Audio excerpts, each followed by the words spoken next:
A very good morning to all of you and welcome to the pre-show show, the 5-minute pre-show before our 3-hour live safari, where we are trundling out and you get to hear a little bit of the behind the scenes and what we're doing and where we're going before we repeat it all again for you in the next few minutes. This morning I have Jeandre on camera with me, and I nearly threw Jeandre off the car about 5 minutes ago. I'm sorry, Jeandre. I don't quite know what happened. I had some kind of crossed nerve pathways in my brain. I was trying to warm up the brakes to stop them from squeaking, and somehow I just didn't quite fully think through what I was doing. Slammed on the brakes and poor Jeandre nearly landed in the passenger seat next to me. You're alive, Jeandre? Yes. Good. That's good. I'm glad to hear it. You seem to be relatively alive. The camera hasn't started its gradual droop downwards, so I seem to be fine. Oh, there we go. Uh-oh. Jeandre's gone, everybody. We lost Jeandre. I did a bad thing. Fortunately, he doesn't seem to have sustained any major life-threatening injuries, which is a relief.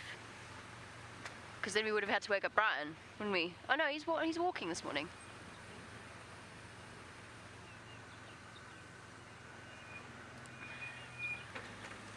How can I make... Oh, goodness. And after all that, it didn't help. Shh, Jigger. It's okay. I'm groaning in protest.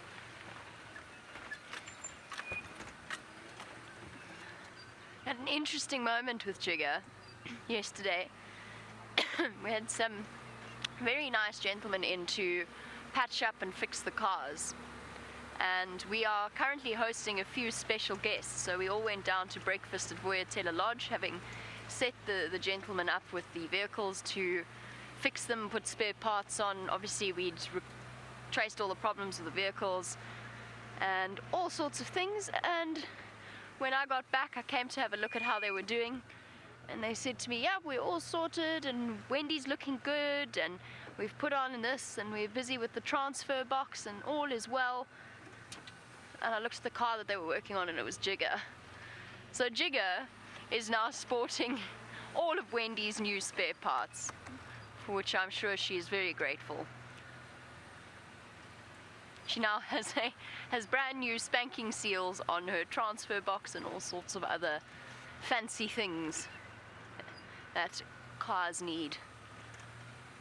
That's okay. It hasn't been a disaster.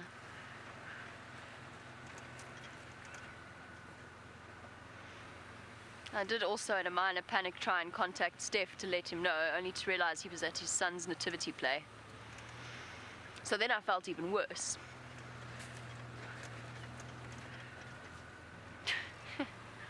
Oops. But to be fair, they are smallish and green. Sorry, Bex, what was that about, Brent? I couldn't, for some reason, hear you. Ah. Okay. Rusty is apparently also having a little bit of a line, much like my brain. Fortunately, Brent hasn't managed to throw VM off the back. He's just struggling with signal. Drat.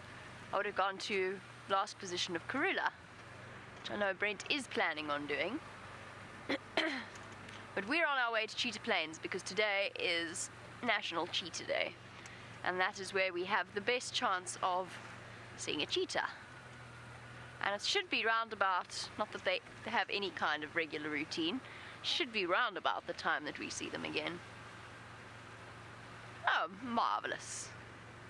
It seems as though Rusty is functioning, in which case Brent and VM will be starting the live safari for you this morning. I'm not quite sure where. I think Brent is still trying to follow up on the lions we heard. We'll see you shortly.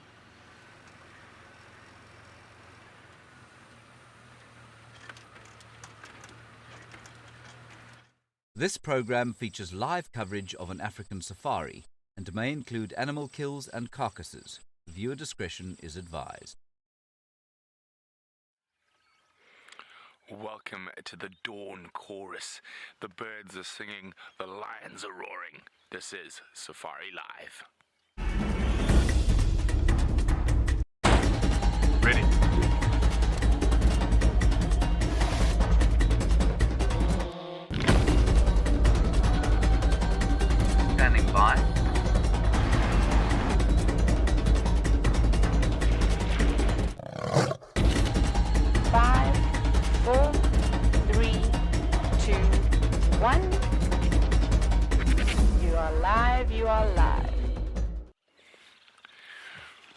Welcome to a glorious Sunrise Safari. My name is Brent. I've got VM on camera. Now, we heard lions roaring somewhere in this area. Unfortunately, the only tracks we've seen are crossing to the north into Buffelshoek. So we're just sitting quietly, taking in the beautiful bird sounds, the sunrise, and hoping we can hear a lion that's still on Djuma. If we have no luck, we'll just go look for some leopards. But let's carry on. Remember, this is 100% live, so you're looking for lions with VM and myself. Maybe not quite at the same time. It's at 5 a.m. here in South Africa. And it's a little bit chilly this morning, 20 degrees Celsius, 72 Fahrenheit. And remember, you can also ask us questions by using the hashtag safariLIVE on Twitter or the email address questions@wildearth.tv. So I'm going to do one last loop through this area. I've got the sinking sensation that the lions might have left us, but it means they will be back at some point. But that's fine. We'll go see if we can find Queen Karula.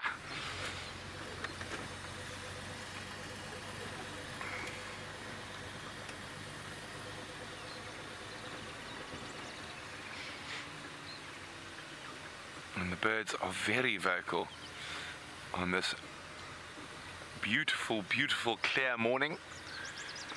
Probably find it's going to be a scorcher. I think we might get to 100 Fahrenheit today.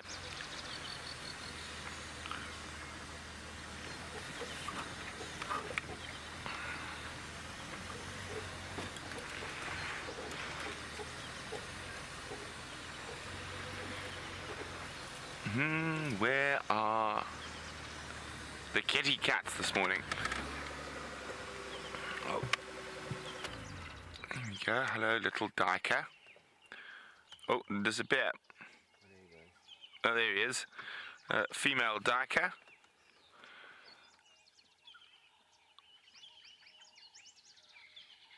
Oh, you hear that, Vim?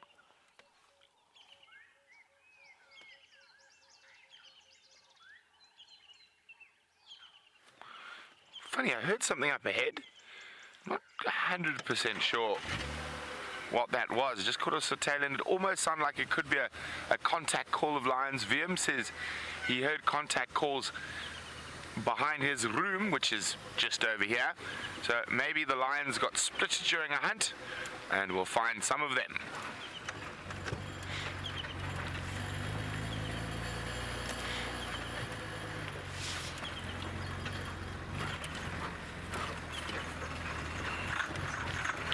Oopsie. Okay. Not seeing anything just yet. A very faint sound.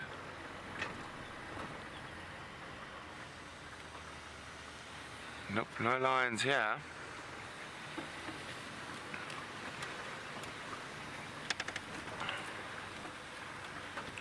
Now, someone from Buffelshoek is going to check the last position of the Nkuhumas.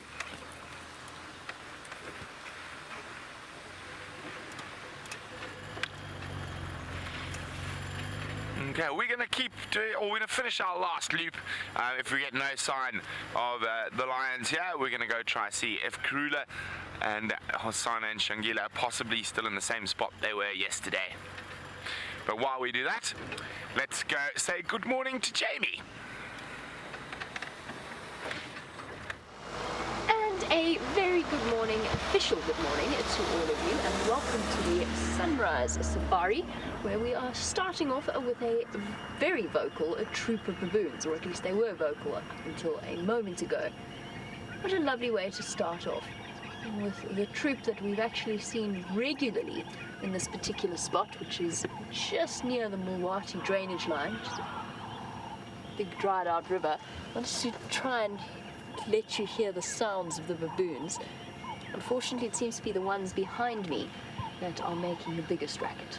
Stop and have a jolly good leg scratch. That's nice. Here we go. Deep booming barks of the big male. echoing behind us. Boom! Hello guys. Very good morning to you.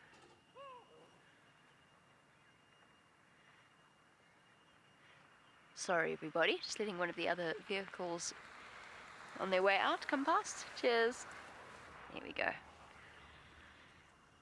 But yes, a very good morning and welcome to the Sunrise Safari. And I completely concur with Brent. I think it is going to be another scorcher of a day. These baboons are about to disappear. Now there we go. I'm glad that we watched them. Oh no. There we go. Well done, Jandre. Let me rephrase that. These baboons may soonish disappear, but we have one in the tree for now, and I imagine the rest of the troop is going to be coming through behind me. But, oh, here we go. This is too good an opportunity to miss. Just hold on 1 second, because if we come off these baboons now, they're going to disappear. So let's have a look at the big male, and then I will do my proper good mornings and introductions in a moment. These are rare opportunities with baboon troops. They don't often stick around. Although this one is getting better. Yeah, big boy. Here is one of the big dominant males. Twice the size of the female. Twice the size and weight. And with canines to rival leopards and lions, they are a formidable, formidable force. I thought they were going to come dashing across the road. It's actually been a saunter. Look at that swagger that he's got happening there.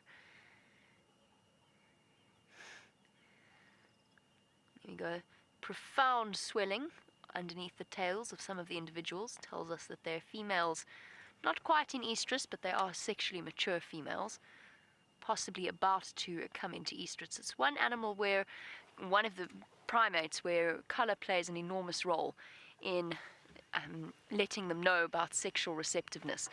On that note, a very good morning to all of you. My name is Jamie. Sorry, I didn't want to take my eyes off the baboons for a second. This morning I have Jandre on camera with me, bringing you the images of these baboons. And let's just go catch up with them ever so quickly. And don't forget that you are on a live safari from the middle of the Kruger National Park, the Greater Kruger National Park. And that you can, if you have any questions on these fantastic animals and others, you can send those through on #safariLIVE on Twitter, or you can email through to questions@wildearth.tv. Let's try for one more view. I think that's going to be it.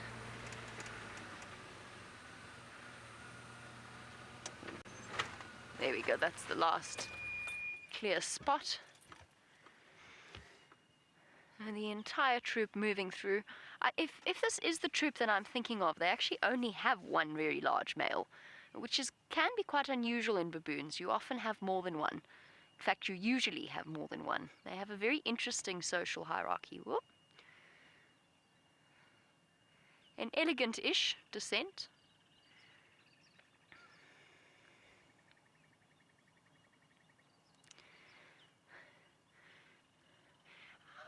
Good morning to Jamis and welcome.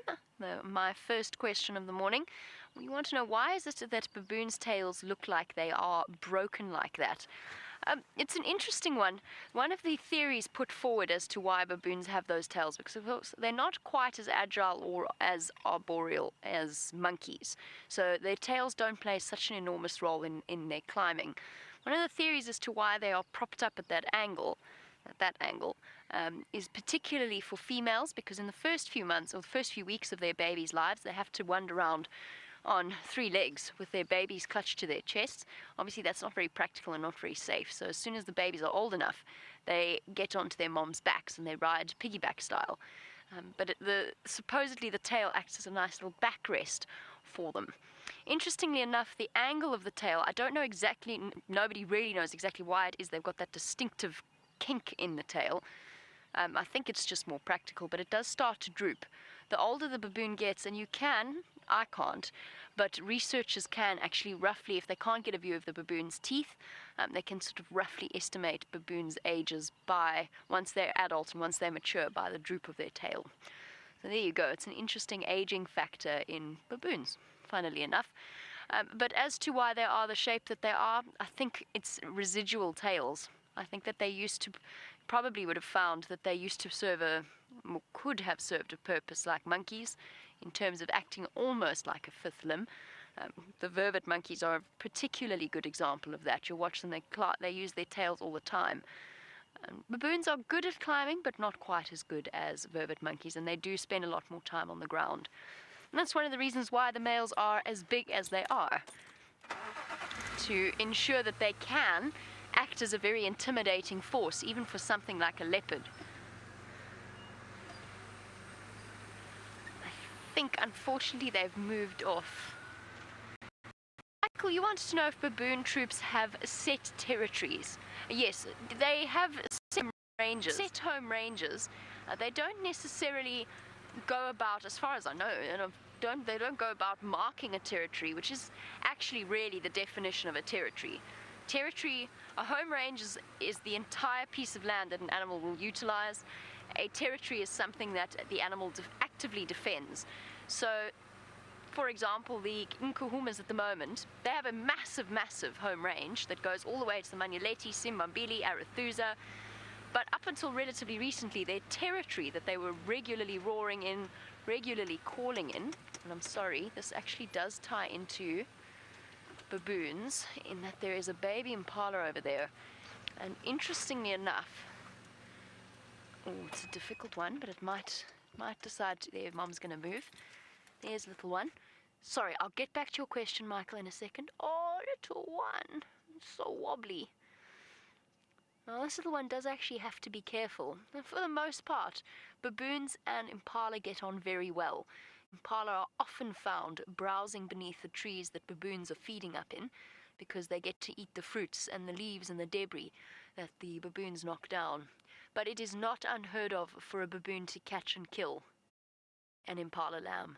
It does happen, and it is not a pretty sight at all. Not that a kill ever is, but baboons can be particularly brutal. And just keep going a little bit there, Jean-Andres. Oh, there's a bush in your way. Never mind.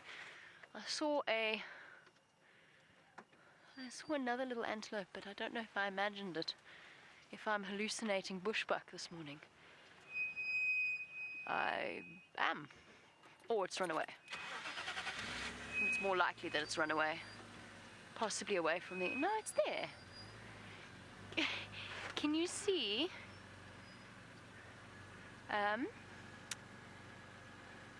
There. I'll go forward ever so... Hey, I'm not hallucinating bushbuck. Oh, it's not a bushbuck, it is a baby Inyala. It is a little baby sleepy Inyala. Good morning. With your giant ears and big round brown eyes. So very doleful. Look, that tiny. I mean, when Nyala are very, very first born, their moms often leave them lying up in hidden places just like this. We've seen Karula take advantage of that relatively recently in the Mulwati. I wonder where your family is. Hello, little one. Are they just behind you, maybe? Or is this baby just a lot tinier than I think it is? Ah, good night. You're going back to sleep. Fair enough. It is still very early. Sorry, Michael. We were talking about baboons. They do have set home ranges, and they do have often set routes that they'll walk. You'll notice these baboons tend, when we see them during the day, they tend to be moving north-south. Not very much movement east-west. Oh, goodness, there's actually still more of them coming. They're coming behind me. Hold on. Whoopsie. Trying not to scare them. No, Jigger, come. Stay started, please. They will also... Whoop. There we go. Oh, look. All the babies. Here's one riding on Mom's back. See what I mean? Looks like it's fast asleep. Oh, no, it's awake. Morning. There's one hanging underneath Mom, clutching on for dear life. Oh, baboon babies are adorable. Oh, surprised. Didn't realize there was another troop there. And they can actually have relatively fierce clashes with other baboon troops. They'll also, almost always, let's not get stuck in this thick sand, they also almost always have set roosting trees that they like to spend the night in. So, and you'll often find, because human beings, of course, like to build lodges around rivers, and rivers have big trees, you'll often find baboons roost every night around lodges on the river, which is why you'll go to sleep, if you go to stay in one of those lodges, you'll go to sleep with the constant bah of the baboons at night. They're just that little bit too far in. Sorry, I'm trying. I don't think we'll have to take this as our last view, unless there are more waiting in the woodwork, which I don't think so. Here they go. Now, a couple of relatively tiny babies. There's the piggybacking one.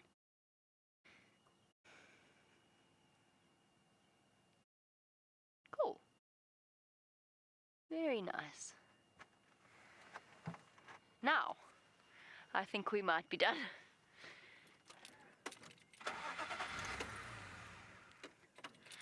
Morning to Shamsun, as we attempt to wake Jigger up this morning. You want to know if there is a distinctive birthing season for baboons? You'll probably find that if you look at averages, there's a slight peak in the rainy season.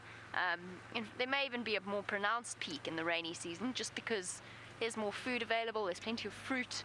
It's so much better for them than having babies in the dry season, but they do have babies all year round. Much like elephants, for example. Elephants don't have a strict breeding season. The females come into estrus individually. It's not determined by any set time of year as it is with the impala, like the one we saw. However, you'll find there will almost certainly be a peak in this, around this time of year. And that's for most animals. There's more baboons.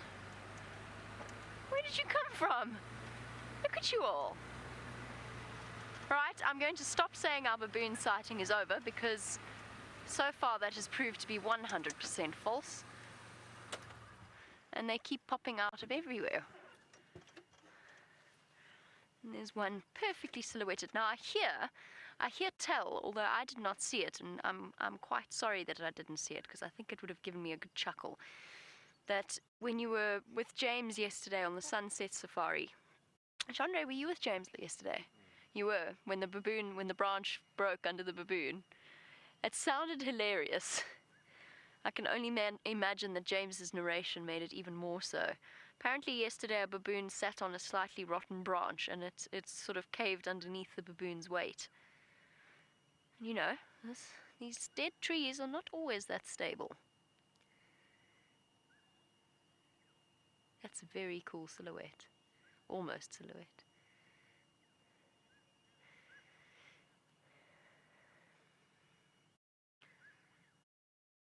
Very good question from Anne about whether or not primates have different blood groups in the same way people do.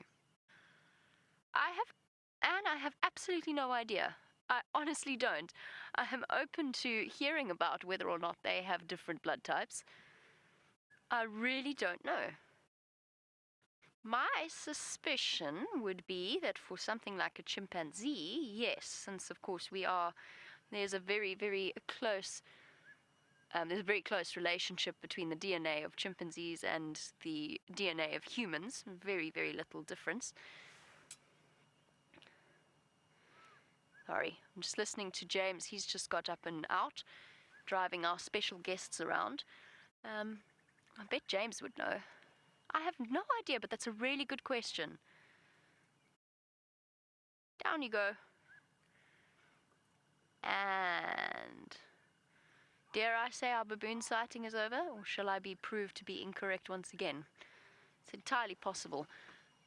They're still on Juma, so we might actually see them crossing Cheetah Cut Line as we move a little bit further to the east.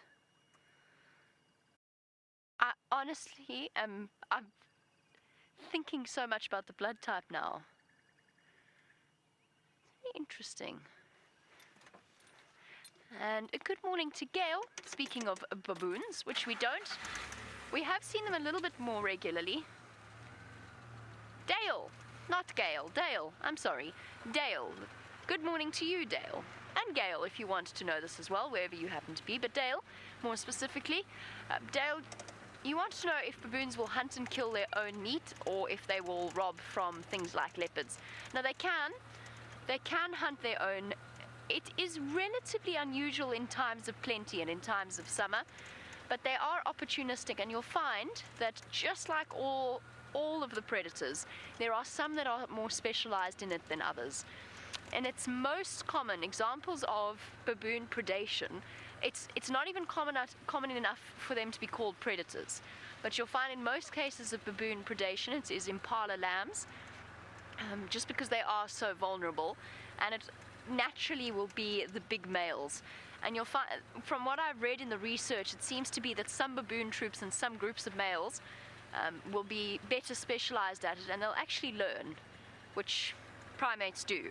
All animals do to an extent, but primates, of course, are one of the groups that do it the best. They'll actually learn from each other how to go about hunting things like little impala lambs. It's unusual. I've never seen it. I have only ever seen videos or read about it. So I think it's something that we're unlikely to see on these live safaris, but goodness gracious, we have seen many unlikely things on these live safaris.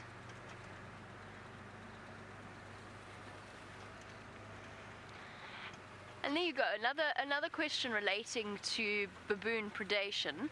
And I feel like since we're talking about baboons, I might as well just try and poke my nose onto Cheetah Cutline, which is the eastern boundary of Djuma. Barbara, you want to know if baboons will prey upon vervet monkeys? No. That's the interesting thing, that they don't seem to, they're not on their menu. You'll probably find, just because animals and exceptions to all general rules, you'll probably find if you go back into records, you'll find there's 1 or 2 cases of a baboon killing a monkey that perhaps got too close to a baby or just upset them in some way, came into their personal space and was not tolerated by the very protective males. So you might find that there are cases of baboons killing monkeys, but they won't prey on them, no. And you'll often see them feeding in very close proximity to each other without any major conflict. I think it's because the monkeys are faster and more agile and, as I said, better climbers than baboons. So as long as the monkeys stay out of the way, they're fine. Try for one last view. I'm very curious. Please, can you let me know about blood types? Those of you that are in the know or perhaps happen to have Google at your fingertips, which is very useful because I don't, I would love to know about baboon blood types. Specifically, but also I wonder if that... No, don't go. Oh dear. X-Ranger wants to know what the purpose of having different blood groups is. Now you're taking me back to... I don't remember how old I was when I was learning about blood groups. I haven't done any learning about it since, X-Ranger. Let's have a look at a water buck. Or not. Or she could disappear behind a tree. I need to just stop and think for a second, X-Ranger, about the purpose behind different blood groups. I think it's just in terms of resilience, and it's to do with antibody. It's not to do with antibody receptors. It's protein receptors. Pardon?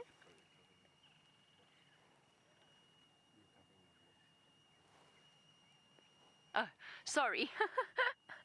Chandra telling me that me covering my hat while I'm trying to think apparently has the profound effect of muffling my microphone, which makes sense, seeing as my microphone is in my head.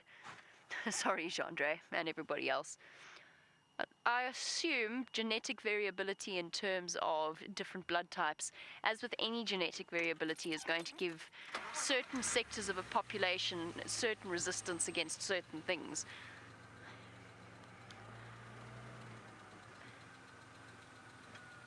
I can't think exactly what the purpose apart from that of different blood types will be. I'm sorry, by the way, the baboons have not popped out. And we shall continue to wend our merry way towards Cheetah Plains whilst I ponder the mysteries of blood types. If primates do have different blood types, do they have the same A's, B's, AB's, O's, negatives, positives? And do they have the same as us? Or do they not?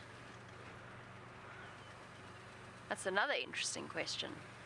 Can't believe I've never thought of that before. Maybe I did. Maybe I learned it once upon a time and it's gone. It's been erased from my memory. But very good questions coming through first thing this morning. So while I do some pondering on my long journey towards the Great Plains of the cheetah, let's go over to Brent to see how his morning is going.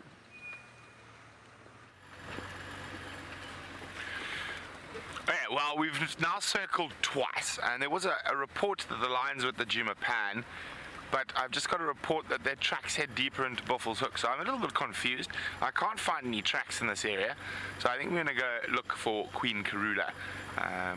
Maybe the lions will pop up a little later. So the reason we went to look for the lions first is that nice cool morning like this, we were hoping they were going to be quite active and playing and jumping about, but alas, we cannot find them, so let's go look for a leopard.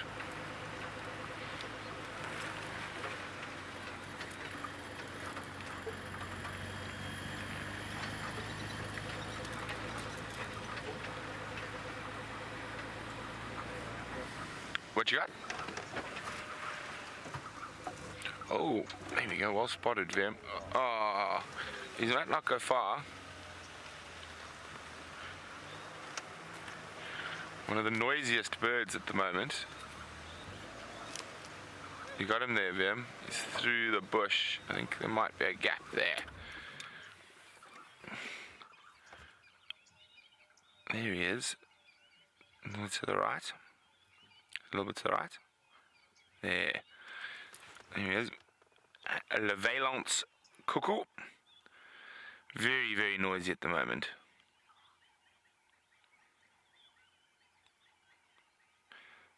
All starlings beware, the brood parasite is here. So you often find Jacobin Levalance cuckoos in areas where there are lots of starlings. It's one of their favored brood parasites. Oh, sorry, one of their favorite hosts species. So for those of you not sure what a brood parasite is, all cuckoos are brood parasites. And what they'll do is they'll kick the eggs of a starling out, or that particular cuckoo, and lay their eggs in its place, and the starlings end up raising the cuckoo's chicks, doing all the hard work for them. Well, there's another one. Is he going to land out in the open? Also everywhere today.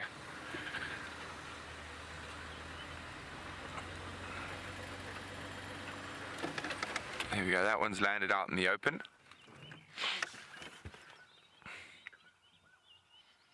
And I see a very distinct crest. Now there's two of these cuckoos you can get confused with, the Levalance and the Jacobin. Now there we go, you can see that's definitely a Levalance. You can just see the throat's quite dark and heavily streaked, whereas the Jacobin will have a much more white throat.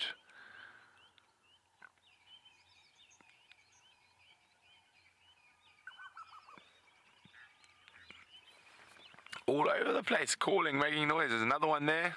Oh, he's off.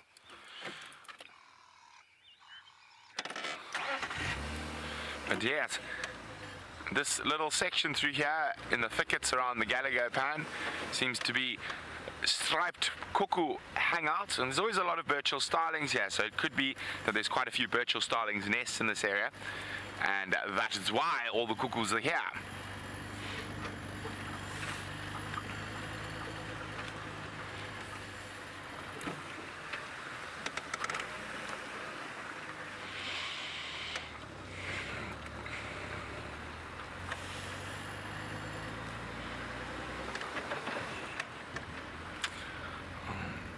Okay, so I know James is on his way to go check if Karula's still there. We're going to go give him a hand.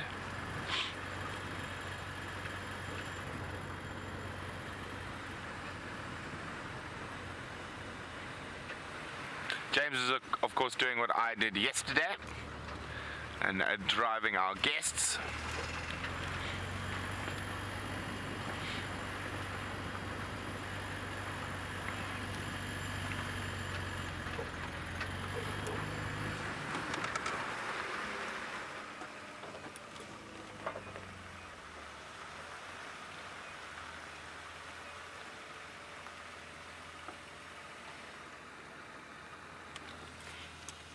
Sorry, just thought I saw a track there.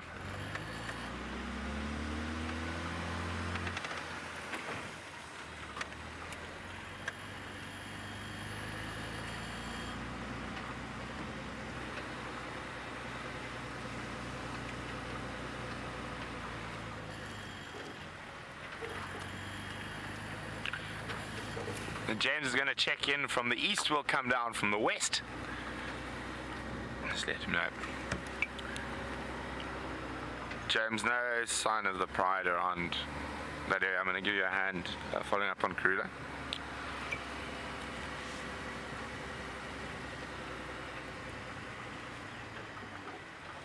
What are those impalas looking at?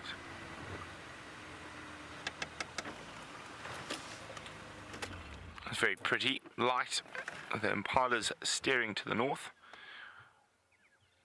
Probably looking at James.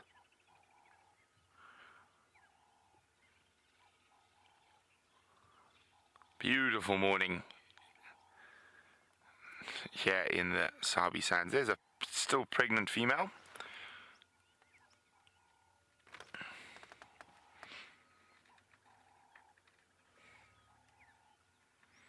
A lovely, lovely light this morning.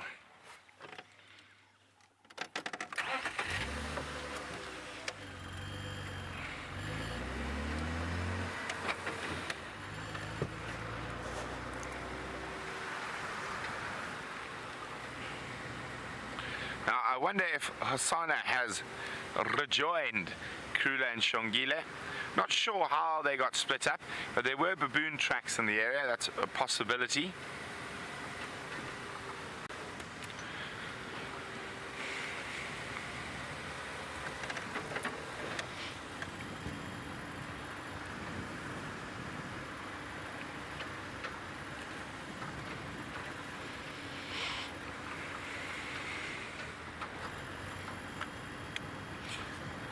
Now, wouldn't it be lovely if Krula just sets up shot on the edge of quarantine, all those baby impala? But I think they'll get a bit wise if she spends too long there.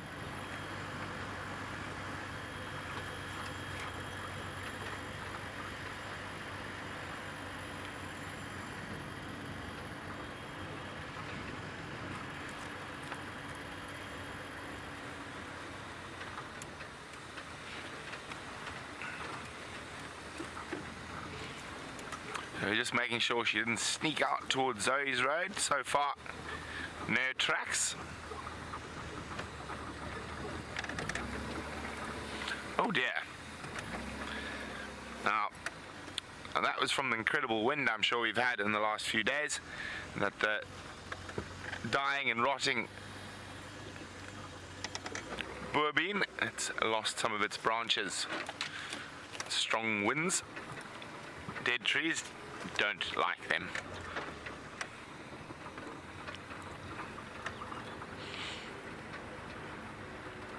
So this is the area where Krula was in yesterday, right down in the little dry riverbed there.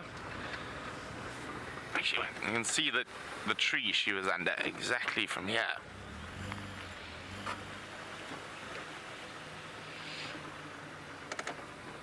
Here we go. That's the tree she was under yesterday. Nice big jackalberry tree. See a leopard in it, Vim? It's worth a check. And Shongile was climbing all over that tree yesterday. Michael's wondering how far was Hosanna from where we saw Shongile and Krula. And not that far, Michael, a couple of 100 meters. Oh, watch out for Vim's finger. He's just playing with some settings there.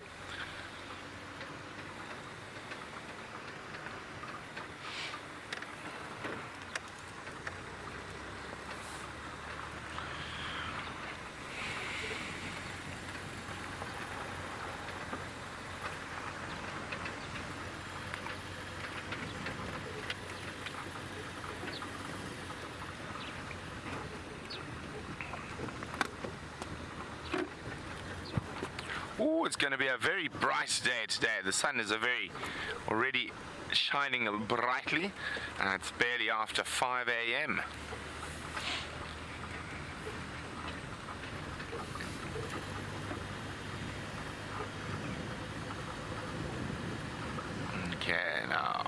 says the route in from the west should be around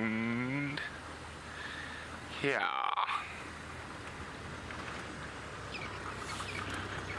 There we go.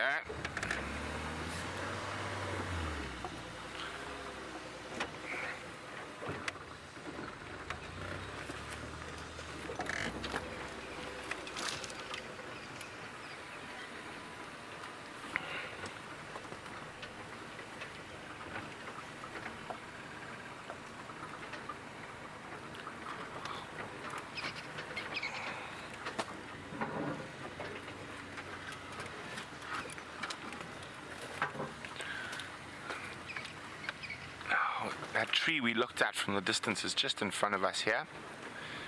Now, the leopards might be lying a little way off that tree as well, so they could be anywhere around us.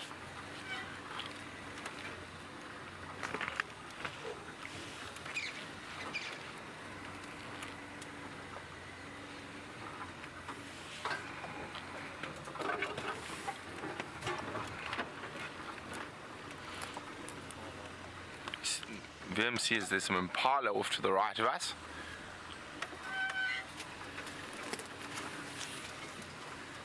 Oh, there's a big stump.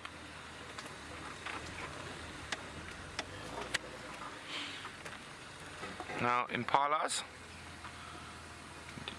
That might not be the... Oh, I do hear an alarm call though, so it could be there.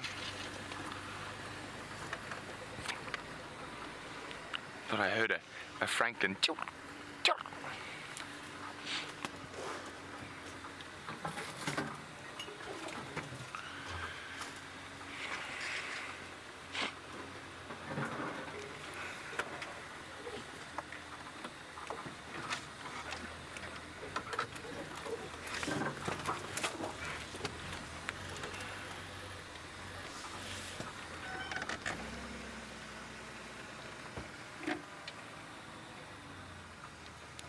Sorry, James, go again.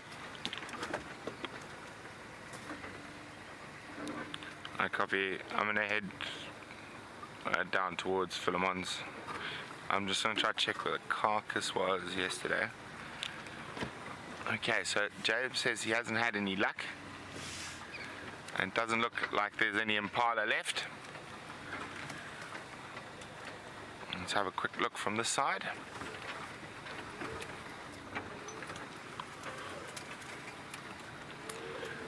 And it doesn't look like anything's here.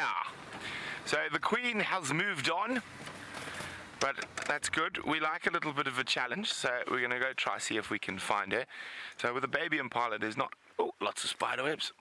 There's not much meat on it, so even between two of them... Sorry, there we go, spider webs.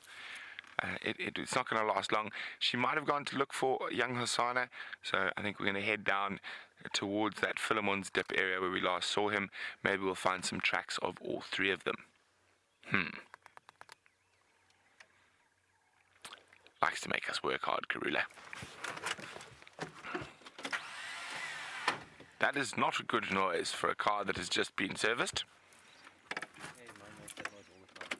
Vim says his car makes that noise all the time. Vim, that does not fill me with hope and faith. Well, it started this time. There we go. We'll continue on.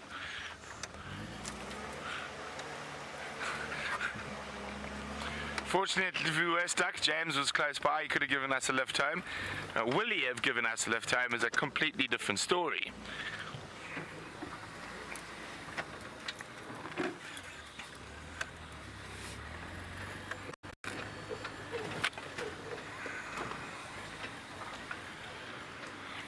So we weren't, one of the reasons we looked for the lions off the bat is we were relatively confident that Karula was not going to be here with such a small carcass.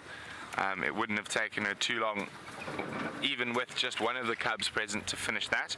I know Dale was asking about something chasing Hosanna, that he was separated from Karula. I didn't quite hear what, because the game drive radio was going. I'll wait for final control to enlighten me.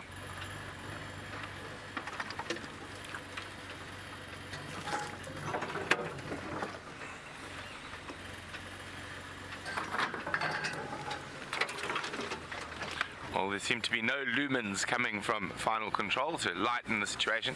I'm guessing, Dale, that it would have been to do with baboons. Would they take advantage of him being away from the mom to attack? I think they would have attacked with the moms there or not, Dale, and especially a cub like that. But fortunately, I think after his last run-in with the Chakma baboons of Djuma, he learned his lesson.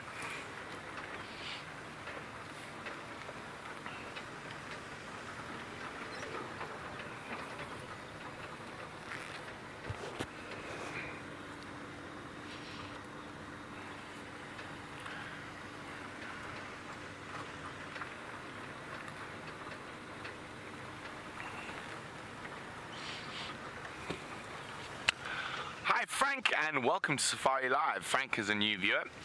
Frank would like to know approximately how many leopards do we have in our area.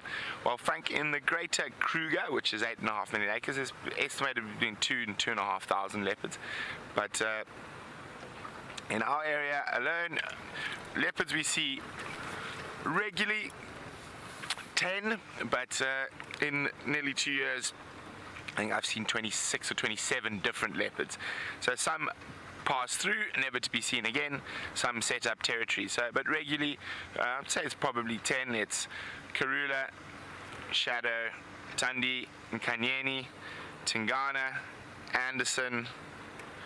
Who am I missing, VM? Sorry? I wasn't counting. Oh, you weren't counting with me. Okay. Oh, I can't. I'm trying to think now. Salahesh occasionally. So, and then you've got the youngsters that will be around for a while, like the cubs at the moment are 10 months old, Hasana and Shongile. They should be around for a few months yet. Copy, James. So James is going to go check around from Zoe's. We're going to go check down to Philemon's dip. What are you staring at, Impala? Please be a leopard and please start snorting. Or lion.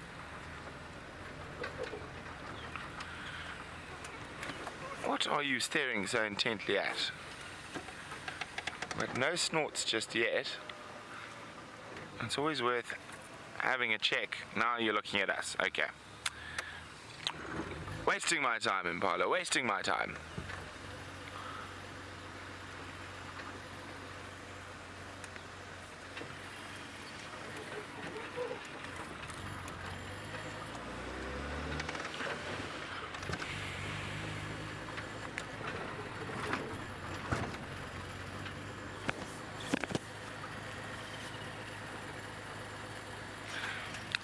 Oak Corn, another new viewer, welcome.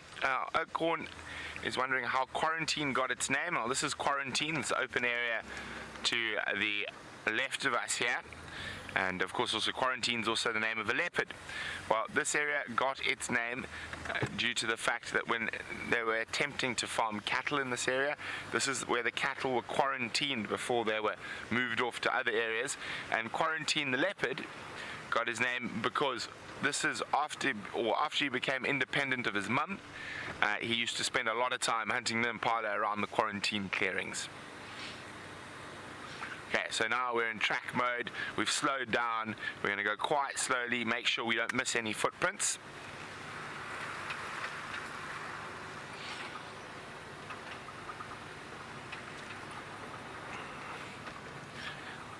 Hopefully she hasn't moved too far south. And hopefully she's found young Hosana. Now, it's not that uncommon that leopard cubs get separated from their mom, and it can take a day or two to find them. So I wouldn't worry too much. And I saw him yesterday when I'm driving our guests, and he was happily hunting squirrels up and down the riverbed. So I'm sure he'll be able to, as long as he doesn't let his food go, which he did the last time, he should be able to fend for himself for a few days by eating squirrels and bugs and things like that.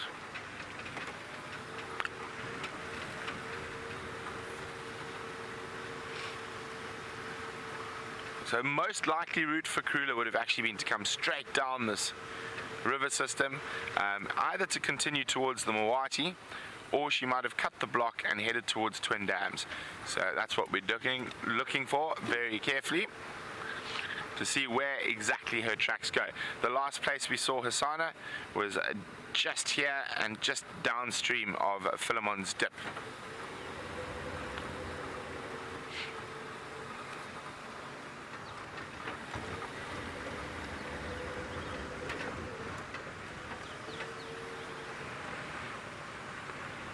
Always check carefully here.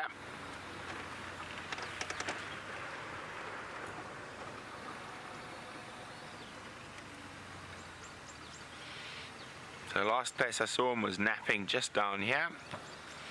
Of course he could have moved.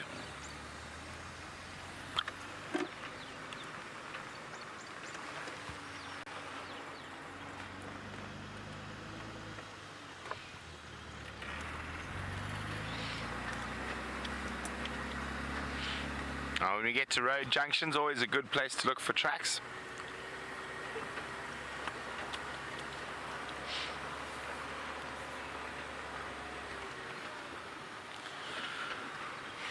Oh, not seeing any there.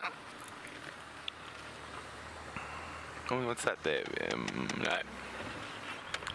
Okay, so then I said the next likely place for Krula to have moved is to cut this corner through towards Treehouse Dam. So we'll do a little loop towards Treehouse and then come back down onto Weaver's Nest, check the edge of that little river system we last saw Hasana in. Just going to go nice and slowly now. So for those of you who are new, when you see me sit like this and stick my head over the side, I'm in the tracking mode.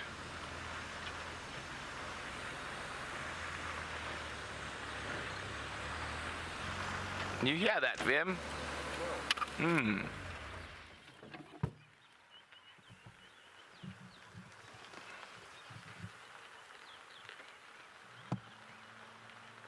This dike is disappearing.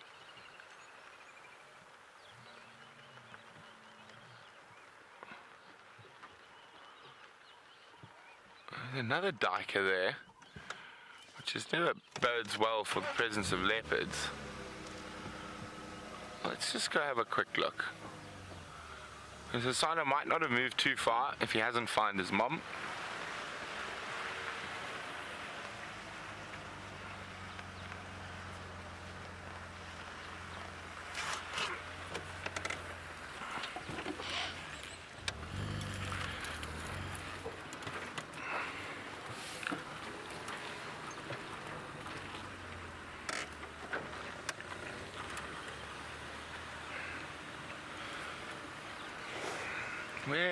Where was that squirrel sitting? Sitting here, looking, and we're looking that way. You see that? See the squirrel? Yeah, he's sticking his head out. Standing by.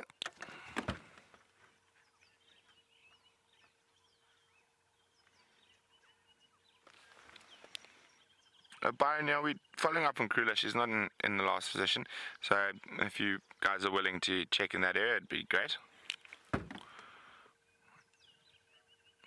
Okay, so there's a squirrel. He stopped alarm calling now. Now, it could have been a slender mongoose he spotted. It could have been a bird of prey. I'm going to have a quick look around this area. While we do that, it seems like Jamie has arrived in the Far East. Cheetah Plains. Let's go have a look.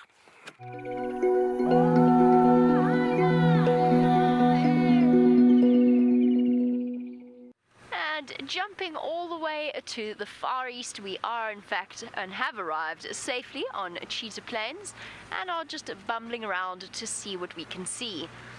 Well, the only thing so far that we've picked up are big male lion tracks that went into Chitwa, which is a property that is outside of our Traverse area. So whilst the animals don't have fences, we do have restrictions as to where we can go. All lodges do. Certain places can go places that we can't, and vice versa. The male lions, it sounds like one of the Birmingham boys for now, although there were two sets of tracks are on Chitwa. And then there were tracks. You were talking about quarantine with Brent earlier.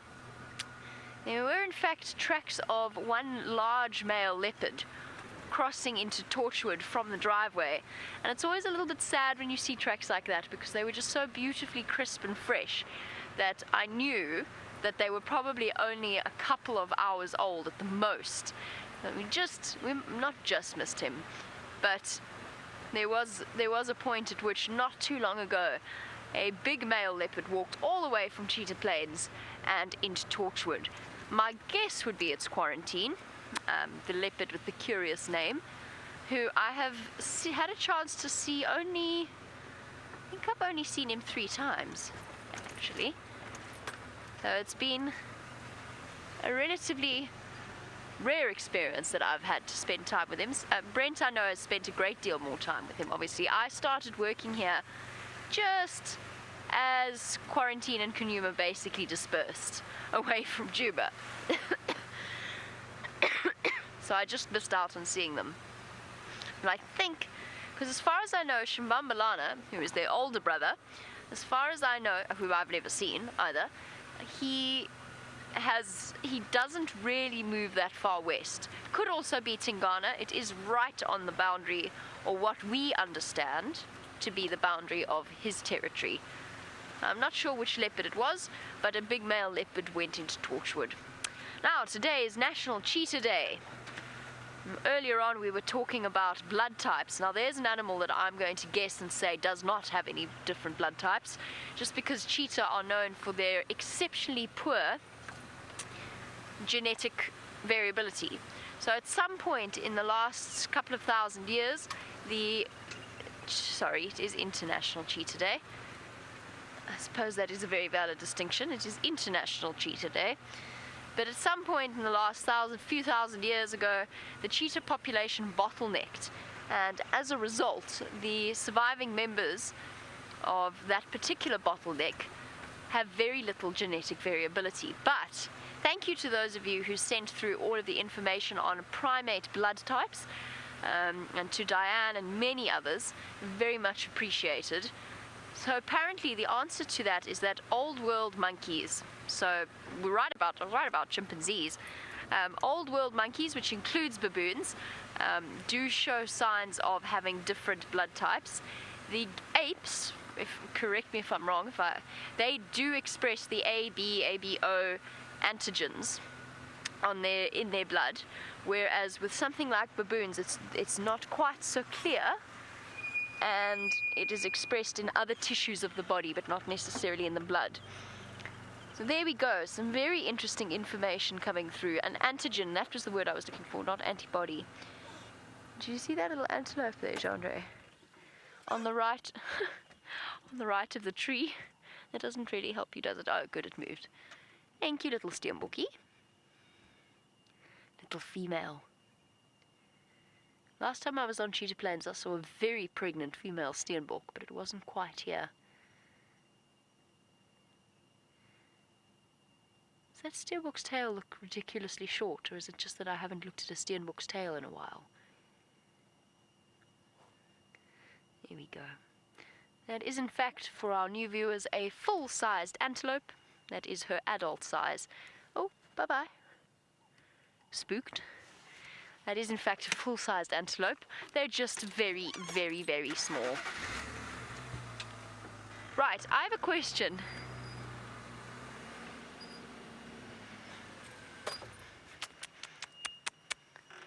Sorry. Can I take that away from you, Jean-André? Here we go. That's spider web number 1. Apparently it's catching the light. Looks good. Happy? I'm happy. I don't see any more. Oh. It's okay, Jig, I understand. Here we go. The trials, I say very jokingly, the trials of driving in summer, when all of the spiders have decided to string their webs out across the roads to catch insects during the night. Not nearly as bad as it would be if we were driving around river areas. In that case, you'd probably have to drive constantly with a stick, trying to catch and collect all of the spider webs and keep them off the lens. There you go, I was just reaching for a spider web. Back to the topic I was talking about before I was distracted. Question, Jamie, on Jigger. If the old world monkeys, and the old world and the new world distinction is basically a purely geographical one. Old world monkeys this side, new world monkeys in the Americas. Does that include, I suppose it probably wouldn't, because they're not technically monkeys. They're primates, but they're one of the most primitive primates, and I'm thinking, of course, of bush babies, or galagos, as they are officially known, and they're all part of the loris family, or related to the lorises. I wonder if they would have different blood types, in the same way that the older world monkeys do. I'm going to guess not. But that's a dangerous assumption to make. I'm going to be doing some more research on blood types this afternoon. That is what I foresee, because now I'm intrigued by the different expression of different blood types.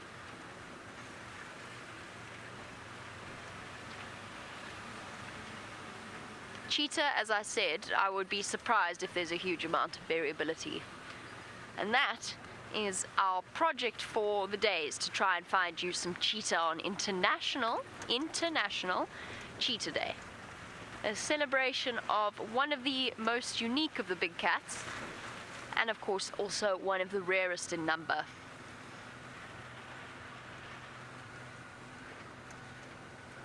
It would be very nice, but very, very unlikely if we saw a female cheetah.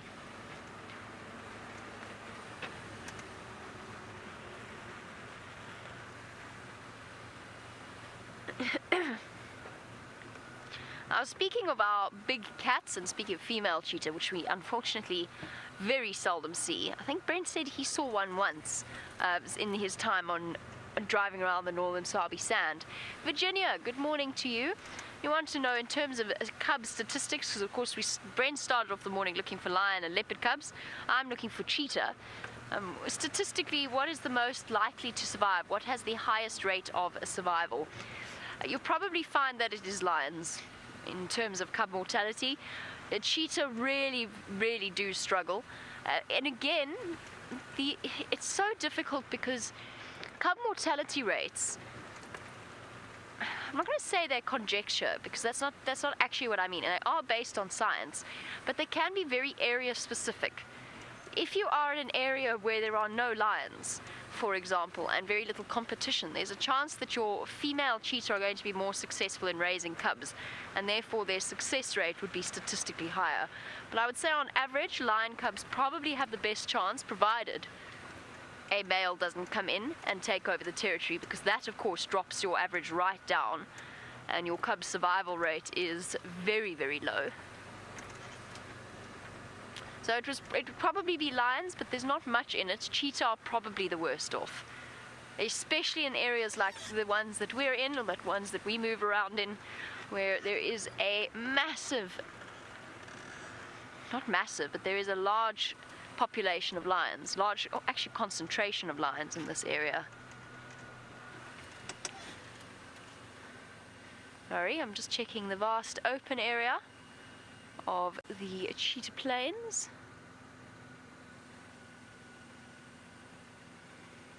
No wildebeest. That's also secretly what I'm hoping for, to be honest. Wildebeest calves. But there are none here this morning. Same as yesterday. Fine. Let's go to the southern section of the cheetah plains open area. Perhaps we'll find our cheetah there, or wildebeest. I'd be quite happy with a wildebeest calf, since it feels as though our wildebeest herd on quarantine has abandoned us. Just checking for cheetah tracks. Nope.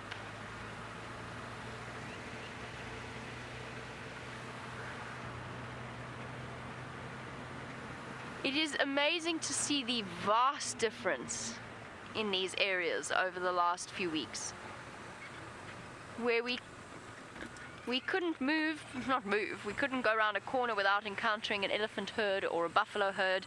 Now, things are exceptionally quiet, and it seems as though a lot of our big animals have disappeared off elsewhere.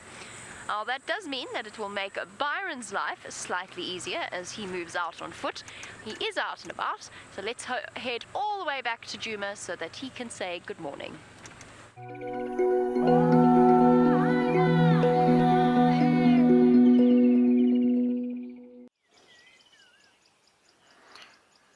Good morning, everyone, and welcome to the Bushwalk. My name is Byron. On camera with me this morning is Brian. And the Thumb. So B and B back together again on walk this morning, though. And then we've got Aubrey walking with us, which is great. And we've come to a small marula tree, not a very big one compared to some of the other large ones we get around here, although it is fairly big, but they do get much bigger. But what I have picked up and found is a beautiful little seed that I'd like to show you, or the pip of the marula. Have a look at that. But what I wanted to show you, which I find so interesting, are these little holes. You see that? Now, that would have probably been done by a squirrel. So these seeds, or the pods, this is the marula fruit seed, and the seed contains little nuts in it. And they are very tasty. I have tasted them before. And what happens is the squirrel comes, sits down, finds these little nuts, and will dig it out of anywhere. Even elephant dung, they'll find whole fruit or the seeds, and they'll try and bore out the little the nut inside, and they'll feed on it, and that's what's left. It looks almost alien-like, I suppose, but very interesting little seed pod. And in some villages still, if you walk around in these areas, you can get the ladies will go out and collect marula fruit, and they return back to the village, and sometimes they make like a home brew out of it too, or the ladies will be sitting outside their little houses or huts, and they'll take these little seeds and they'll crush them and get all the nuts out of them, and then they'll have them for the family, and they'll have them ready for that day. And very rich in protein, obviously, as nuts are, but very tasty. It's nice to have them out here. So we are going to continue our bushwalk and see what we can find. We might see if we come across any tracks of Karula. I know Brent is looking for her. Just before, I did see something interesting that I wanted to show you over here. Before we do that, here we go, here it is. It's a beautiful little vine which grows along the ground with some beautiful pink flowers. These aren't open yet, but this is from a plant. This is called a devil's thorn, and it does indeed get very sharp thorns. I can't see one at the moment, with two little thorny parts off of a main little, almost looks like a seed. But what's fascinating by this little plant is if locals, or especially the local women, they would use this, and they would take water and they'd wet the leaf quite a bit. And I don't have water with me now, but just even rubbing it like this, you get a very soft mucus almost, which starts forming. And they use that as shampoo. So they'll take a lot of this, they'll rub it together with water, and it gets very soapy, and this liquid comes out, which is quite soft and almost silky, I suppose is the best way to describe it. They would use it to wash their hair, and then also they would use it as a lubricant, especially for women who are potentially going to give birth. They would use a lot of this devil's thorn. They'd use it to help with that. So very interesting how you can find something like this out here, and it is soft, and it is very like I say, almost silky soft watery base that you get out of this plant. Very interesting to see it out here, and these beautiful flowers, but then of course that sharp thorn, which I don't see at the moment. Maybe later in summer we'll start seeing more of those thorns around. And something interesting now. I know Jamie was looking for wildebeest calves, And we can't see a calf just yet, but I've seen an adult out in the clearing. Let's have a look. There we go. Might see it walking through the clearing. I think there's an adult wildebeest. It's by itself, so that could potentially mean that it's and it looks like an adult male. Usually the females are in small groups or small herds, and that looks like it is a male. And he's potentially a dominant male who's trying to set up a little territory for himself. So it's not unusual to find a male by himself. What he'll do is find an area where there's perhaps good food for him to feed on, maybe a good rubbing post. That is a requirement for the wildebeest. They do need a nice tree to rub up against, and also a sandy little area. And if we go a little bit forward, I can see a little sandy spot, and I'll show you what they do. And then what that male wildebeest will do is set up his territory and just wait. Now hopefully some females will walk and join him in that area, and then he will do his best to defend that area against other males and protect those females and hopefully mate with them. So what he'll do is he'll find a nice sandy patch, very much like this one over here, and these wildebeest do like to dust bathe a lot. Helps protect their skin a little bit from the flies and the ticks that might sit on them. So they'll find an area and they go and they roll around, and you'll get these like little scrapings on the ground, and you'll find an area and it'll look almost something like that. You'll find a nice area, and when they start using it a lot, it actually hollows out slightly. You can imagine this big wildebeest lying and rolling in the sand constantly, and you get this beautiful little, almost like a bowl shape, very shallow, not deep at all, but you'll see a wildebeest rubbing very, very easily, and they'll go and roll in the sand and then move around. And they also use that to kind of mark their territory a little bit, and they might urinate in that area and also drop dung to keep other males out, and he will protect it. As I said, if any other males came into the area, he will run and chase them and try and chase them out of his territory, so that he may then hopefully get some females around. And often you'll find these wildebeest will hang around in areas where there are impala, and we are in these clearings very close to camp, and we do see a lot of impala out here. I can't see any at the moment. They've possibly moved into the thicket already to go and feed for the day, but the reason why the wildebeest will choose to stay with the impala is because it's a few extra sets of eyes to look out for potential danger, so any predators that might be around. Because he's by himself, it would help having other eyes around, keeping watch. So that is what they usually do, and it's not uncommon to also see wildebeest and zebra in the same area, purely because they feed on the same vegetation. They prefer the grass, they do prefer the clearings. Anyway, on that note, I think let us continue and see if we don't find any tracks of a female leopard. And while I do that, let's head back to Brent and get an update from him on where he is and what he's got. Yes, we have enlisted Byron's aid in our search for Queen Karula. So what we've done is we've moved further to the south, and we've done a big loop, making sure she hasn't popped out here. Sorry, James is trying to get hold of me. Standing by.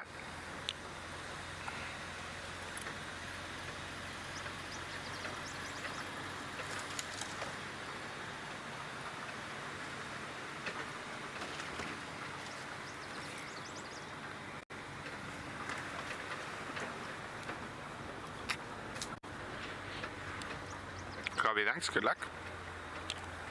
So it sounds like the Nkuhumas have crossed out, unfortunately. So we'll keep checking for Queen Karula. We haven't found any signs of her track just yet. No, false alarm. Now I'm gonna go have a quick look down Ingwe Alley, that area there around Philemon, see if she didn't head further to the sort of east where young Hassana was wandering about.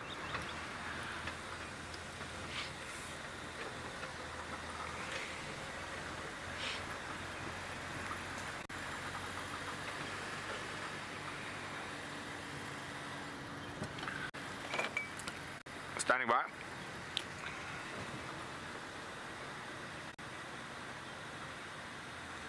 Ooh.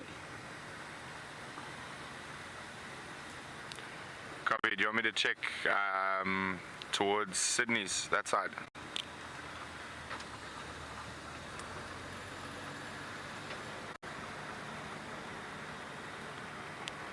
Copy. Well, where do you think my dash will come out?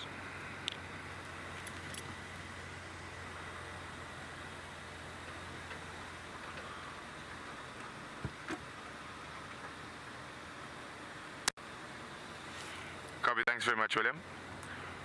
Okay, so the lions have gone to Sibambili, but for everything that leaves, something must return. So there are tracks of wild dogs. James and William are following. They're heading straight north towards the gate. So I think we're going to leave Byron in this area, as leopards don't quite move as fast as dogs. I think Karula's still somewhere here, because there's no tracks crossing on roads where we would see tracks quite nicely. And well, everyone knows how I love an African wild dog. By far my favorite animal out here in the bush.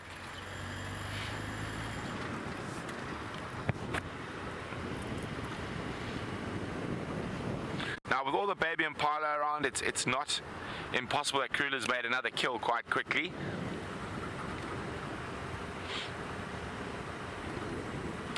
Morning, Ali. Ali would like to know, are lions and wild dogs competitors? Well, all predators are theoretically competitors, and that's why they try to kill each other when they see each other. So the biggest threat outside of disease and lack of a habitat and human beings to wild dogs is the lion. Lions probably kill more wild dogs than any other animal, or in terms of natural deaths. So they are in competition. Although they're not really competing for the same food species, you would say leopard and wild dog are far more in competition for the same food species. But the way the predators work, they will try to remove any other predator from around, just to remove any potential competition for food. Okay. So we will come back, and we've got Byron and Aubrey wandering around here. So on foot, they've got a really good chance of seeing tracks that we might miss from a vehicle. So we're going to just do vertella access straight up towards the gate, see if we find any sign of those wild dogs crossing, or hopefully even better, we find the wild dogs jogging towards quarantine. Now, if we do find wild dogs, I'm going to give you guys an early warning. Baby impala and wild dogs, well, it's great if you're a wild dog, it's really bad if you're a baby impala. My record in the space of about 20 minutes was 9 baby impala. In a day, it was about 22 baby impala. Okay, we're going to head towards the vertella access, and hopefully get to look at the dogs. In the meantime, let's go to Byron.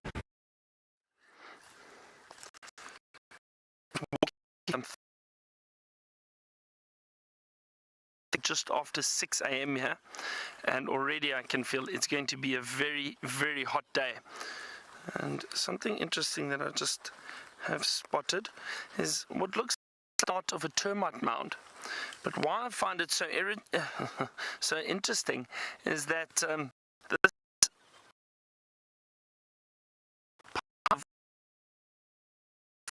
termites have come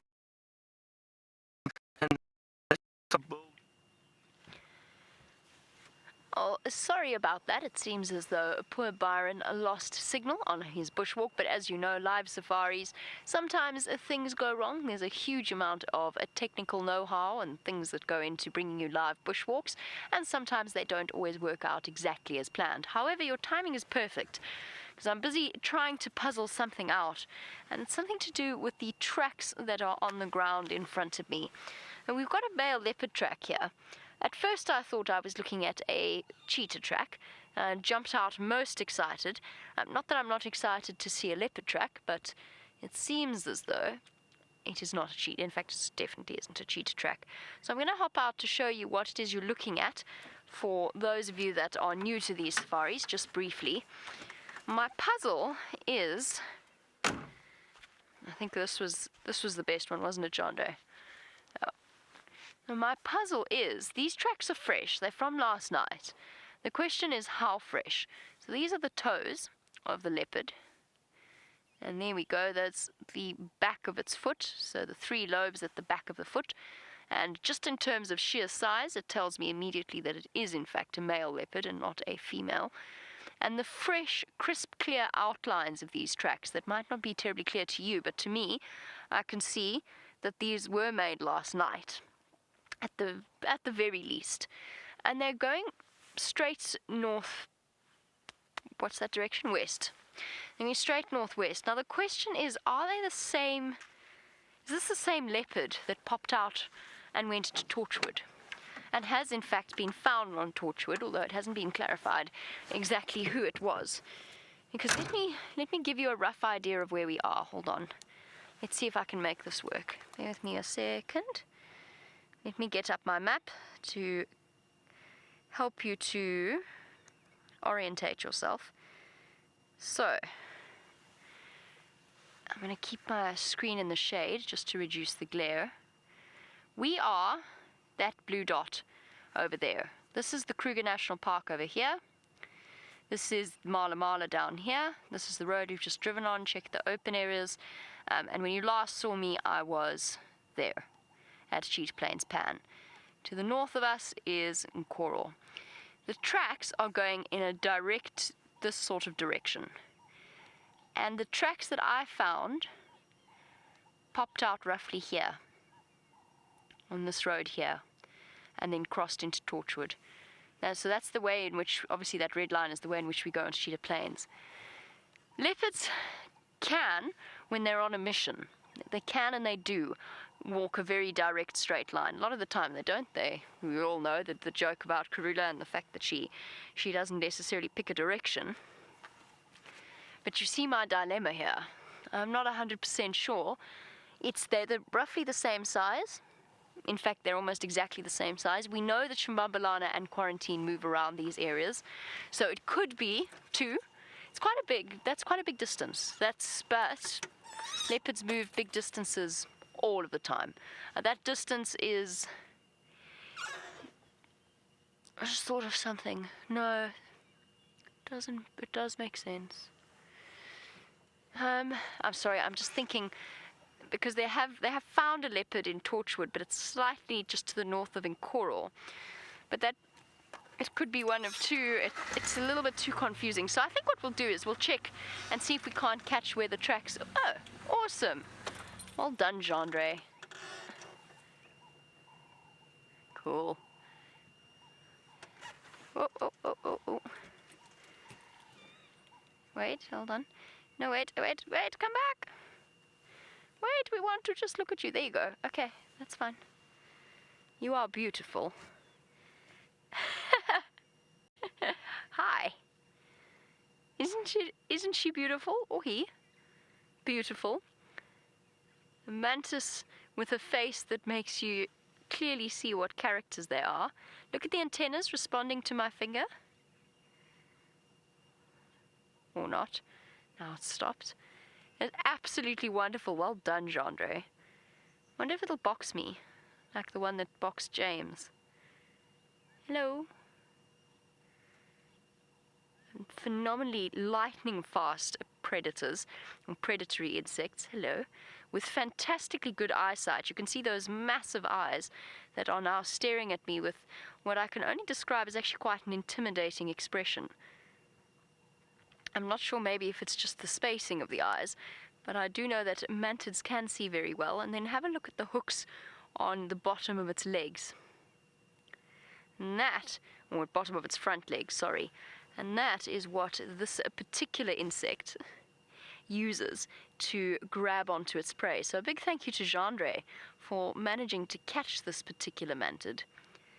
I have a horrifying knowledge of what lives inside the abdomen of... Just swaying. I'm a leaf, I'm a leaf, I'm a leaf. I'm a leaf, I'm a leaf, I'm a leaf. So cool. I actually have a horrifying knowledge of what lives inside the abdomen of most of these mantids. And the reason I do is because I have a dog called Lexi. And Lexi grew up in the bush. She was brought into the bush when she was 7 weeks old. And she grew up in the bush. And one of the stages that she went through in the summer months, was she kept chasing insects and she kept catching them, despite best efforts. And, she nearly flew there. And what lives inside the abdomen of insects like mantids is something called a horsehair worm. It is a parasitic, almost tapeworm-like thing. But the amount, Lexi used to grab them, and I'm sorry, this is a slightly revolting description, so I apologize if I upset some of you with the more sensitive stomach. She used to grab them and she'd kill the mantid, and out of its abdomen would extend, I can't describe to you how many of these worms and how much space they must take up in this particular animal's abdomen. They're not all obviously infected with them. It is a type of parasite. And these horsehair worms are folded. They'll be... Oh, thank you. I think I just had a James-like effect on the mantid. Just defecated down the steering wheel onto my leg. I just had to check it out quickly. But yes, these horsehair worms are folded up, intricately folded up inside the abdomen of the mantids, because of course they don't have blood vessels in the same way that human beings do. They have what's known as a hemocoel, which is an open blood cavity. And apparently what happens with these horsehair worms is they eventually start to affect the nervous system of the insect and the brain of the insect, ultimately resulting in the insect drowning themselves, because the worms reproduce in water. So once their life cycle is at that point where they want to reproduce, they drown their host. So utterly creepy things, really, really. And even the mantids that she caught and that I found these worms in are healthy specimens just like this. They don't look any different. They look absolutely normal. Ooh, it actually gives me the shivers. It's just like something out of a horror movie, I promise you. The insect world is a strange and fascinating place. Hey? Don't you want to turn for us slightly, because your face is so beautiful, although your back is as well. It's alright. Gone immobile, pretending not to be a living thing, hoping that I will, as all predators often do, I will lose interest. I wonder, sorry, can we go back down, it's back a little bit, Jandre, just to the yellow spots on it. Looks like eyes to me, eye markings. Lots and lots of insects have those eye markings. Moths, thought to be a way of essentially intimidating, or basically saying to a predator, don't bother to attack me because I've seen you, even though the animal actually hasn't.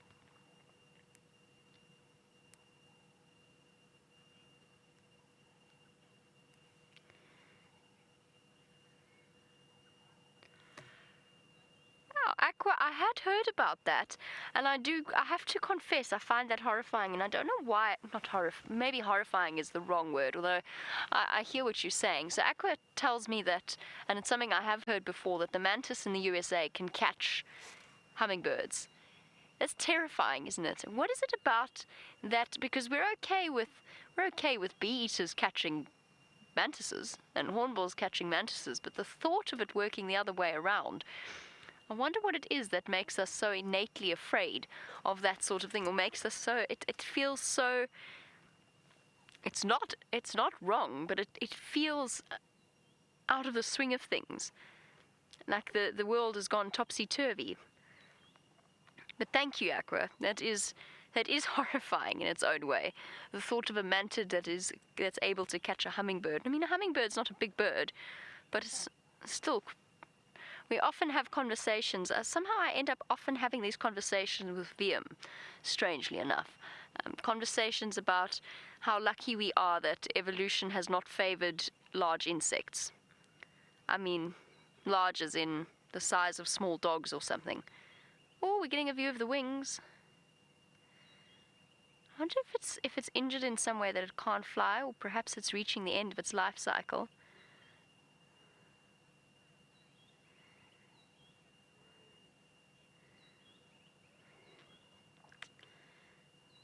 We often talk about with our cheetah and our leopard and our lions about the predator hierarchy. Ravi, you want to know where do I think that mantids rank in terms of insect hierarchy?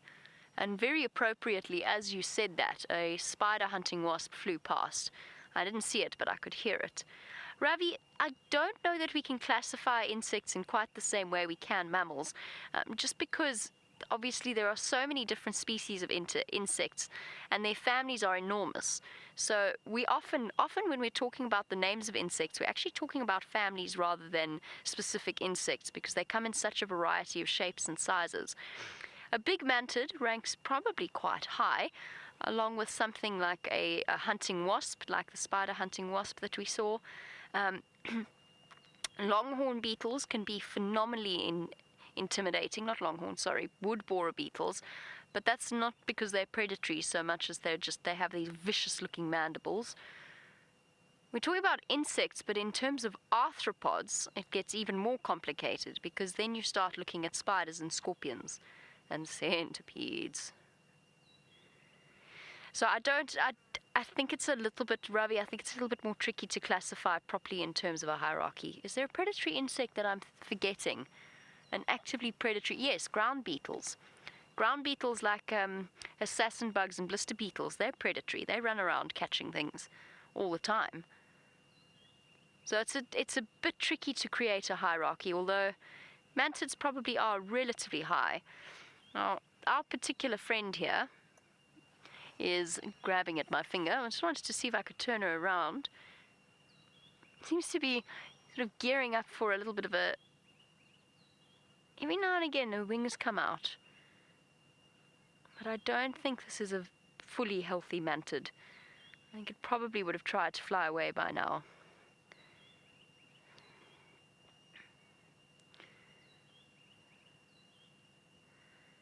Very good question from Heather. And I'm just trying to remember Heather. Heather wants to know if there's any local myths or stories regarding mantids. And there is one, and I'm just struggling to remember the detail. It also doesn't help that I've just recently watched Kung Fu Panda 3 in a moment of boneless exhaustion. And there was a mantid in that now I've got that in my head. I'll try and remember for you. I have definitely heard one. I have definitely read one. I'm sure there is some kind of story about their wisdom or something. They're meant to be very intelligent, very wise, or maybe no, that doesn't come from Kung Fu Panda.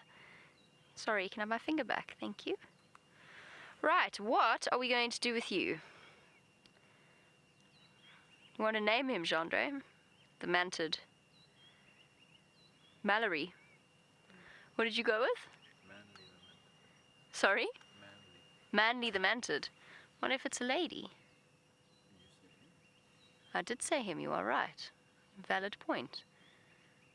I quite like Mallory because it could be a surname, it could be a woman's name, or it could be a surname. See that leaf motion? Chameleons do it as well. I'm not sure any of you have seen that amazing footage of the chameleon hunting. I don't remember which documentary series it's in. Chameleon hunting, and there's a mantid hunting another insect, and then the chameleon gets it out of nowhere. His legs reaching up to try and find its way up my finger. What are we going to do with you, Mallory? Naughty, I'm going to get into trouble. Hello, yes, I'm talking about you. I love the head turn. What I want to do... Oh my word, look at that. Mandibles on this animal. And then the feelers around the front of the mandibles to help guide food into them. And of course, mantids have that profound reputation for eating their mates as soon as they've finished with them. They are very much predatory creatures. Rocking on my finger, pretending to be a leaf. And actually, it's relaxed completely now. Look, it's cleaning. Cleaning the joints of its legs. The feeder's hard at work. And now doing yoga. It's doing mantis yoga. Now cleaning the middle leg.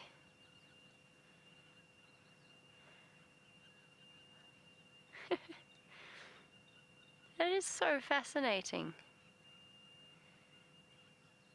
cleaning all of the mites and the dirt, and it's important that they stay clean. Otherwise, their segmented legs start to get stuck.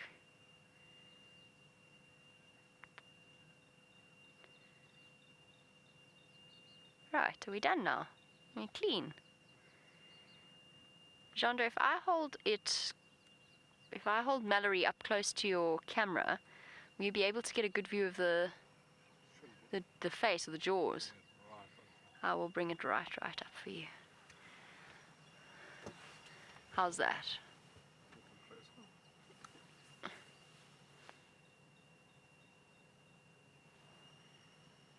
Say hello to everyone, Mallory. You're one of the most famous mantises in the world now. Mantids.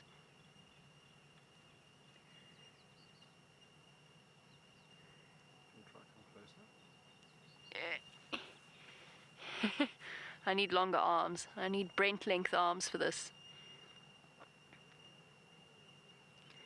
How's that?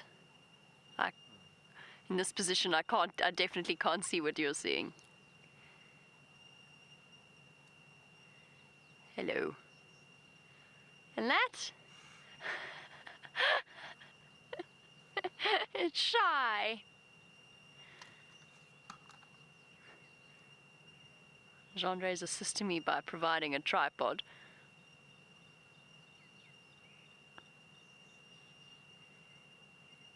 There you go. An unprecedentedly cool view of a praying mantid. Right, I'm going to reposition my arm so that blood can flow once again to my fingertips. What are we going to do with you, Mallory? This has been such fun. Would you like to sit on my shoulder? You can feel the wind blowing through your antenna, because I don't think you're very healthy. I think you would have flown away if you could have. What do you say? Yes. Okay, well, how about you go there? It's nice and green. No, you can't come onto my face. You've got to go onto my shoulder. If you're going to stay here, you've got to be... Oh. Okay, fair enough.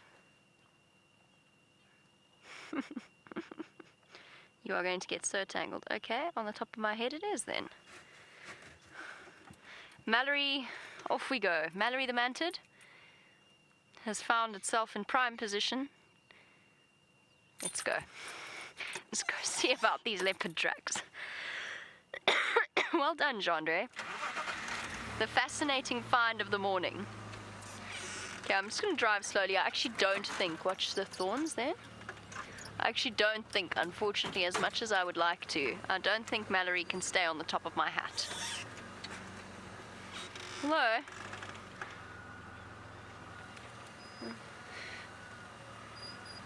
How's the breeze up there, Mallory?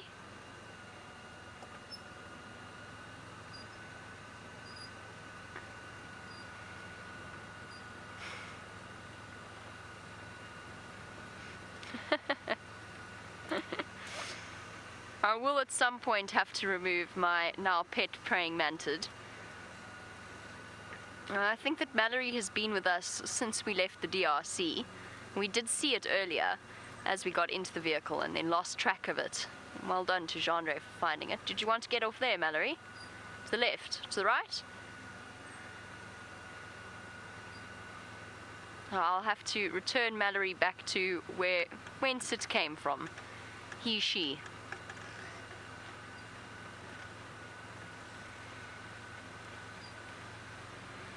Mallory will now be conducting your game drive. I'm done for the morning. Mallory's going to be narrating. I'm just the driver now.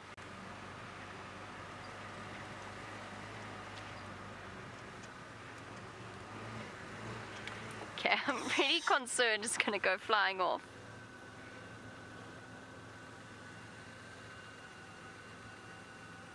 Ah, very nice reminder. No, Mallory, I'm very fond of you, but you can't keep running up my sleeve.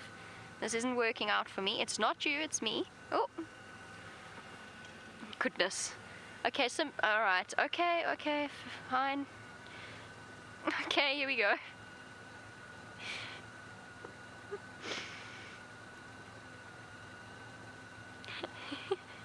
So apparently, many of you sending through a little reminder that the alien in the Alien movies was based off praying mantids, and they are somewhat sinister. Are you stuck there now? I know you obviously did want to be on the top of my head. Now what? Okay. Alright, you've just got to hold on. If you're going to stay there, you've just got to hold on. But yes, there's something quite sinister about mantids, so you can understand how they served the inspiration. Ah, there we go. I knew there was something. Hello, Brent in Final Control. How's Rusty? Apparently, Brent tells us that Rusty is not well at all. Brent tells us that from Final Control, that in mythology, in Bushman mythology, the mantid is the trickster god, and you can understand why. There it is. You can completely understand why, with their peculiar facial expressions and their very strange shape, why they might be a trickster god to the Bushmen, and why they might have served as inspiration for the aliens in Alien. And now all I can think of is that combination, plus the horsehair worms that live inside of them. It's very reminiscent of a certain scene in Alien. Right. With the vague feeling that I've completely lost my mind, I'm going to continue on the search for these leopard tracks. And while I do that, we'll send you all the way back to Djuma, to Byron, who seems to be working, and the bushwalk. I hope you haven't lost your mind, Jamie. That wouldn't be very good, would it? Now, I'm just trying to have a look. We found a white berry bush, and I'm trying to see if there are some ripe ones. I haven't seen any or very many ripe ones just yet. They're still a little bit yellow. They do need to go a lot whiter. They are very tasty though when they are ripe, but these are not just ripe yet. So I'm not going to taste any of these because they do taste a bit bitter when they are ripe. However, I think I've seen another tree just behind me that does look like it might be tasty, and it is indeed.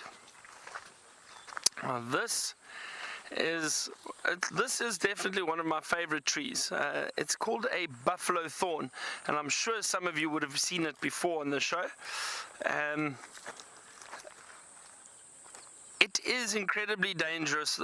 I say that because look at those thorns. It's got one thorn pointing straight out, and then one little hooked thorn pointing back, curved back.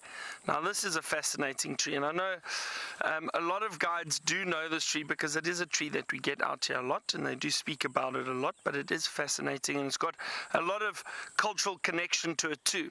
Now firstly, let's get to how it was named the buffalo thorn.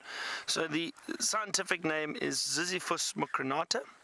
But how it got its name buffalo thorn is apparently when lions would hunt buffalo, the buffalo would go and back themselves up into this tree, and they would stand with their horns facing out so they could protect themselves from the lions potentially coming from the front, and they'd have this tree behind them, and no lion would go through this. With these sharp thorns, it's very painful, and it would protect them. It's very, very thick, so it's impossible to get through it. So that's how it got its name, buffalo thorn. But what I find fascinating about it too is if you have a look at this branch, it zigzags. Do you see that? It changes direction. It goes like this, goes like so. With a lot of the African cultures, and especially Shangaan culture in this area, as I said, the thorns are very sharp. I've got to be watch out, I can't get too close to it. So a lot of the Shangaan cultures, or the African cultures, and especially the Shangaan culture, they believe that this tree represents, a branch could represent your life. So with this straight thorn, they believe that that represents your future going forward. The hooked thorn represents your past. And this zigzag on the branches represents how your life changes direction. As you grow older, you perhaps change careers, change if you get married or not, whatever, anything to do with your life. They believe that this is how your life changes direction. And I find that fascinating. I love stories like that. The other thing that is really a wonderful story about the buffalo thorn is that if somebody in the family passed away for some reason, old age, sickness, someone from that family would go and break a buffalo thorn branch. And I'm not going to do it now because they are, let's see if I can get a small one maybe. No, I think I'm just going to end up cutting myself. So they would break a branch of the buffalo thorn, and they would then take that to the area where that family member passed away. And they would be responsible for that branch. They would then go and wave the branch in that area where that family member died or passed away. And it is said that the thorns and the branches would capture their spirit. And they would then return home. And in some areas, they would be so careful at looking after this branch with this family spirit's member that even if they jumped onto a bus, they would have to buy 2 tickets, one for themselves and one for the departed that they were traveling with. And they would travel back home, they would take that branch and they would bury it back with the family, back at the home, so that the spirit may be at rest and with the family. Isn't that a wonderful story? I do like stories like that. They're really, really incredible. The other nice thing about the buffalo thorn is there's so many uses for them.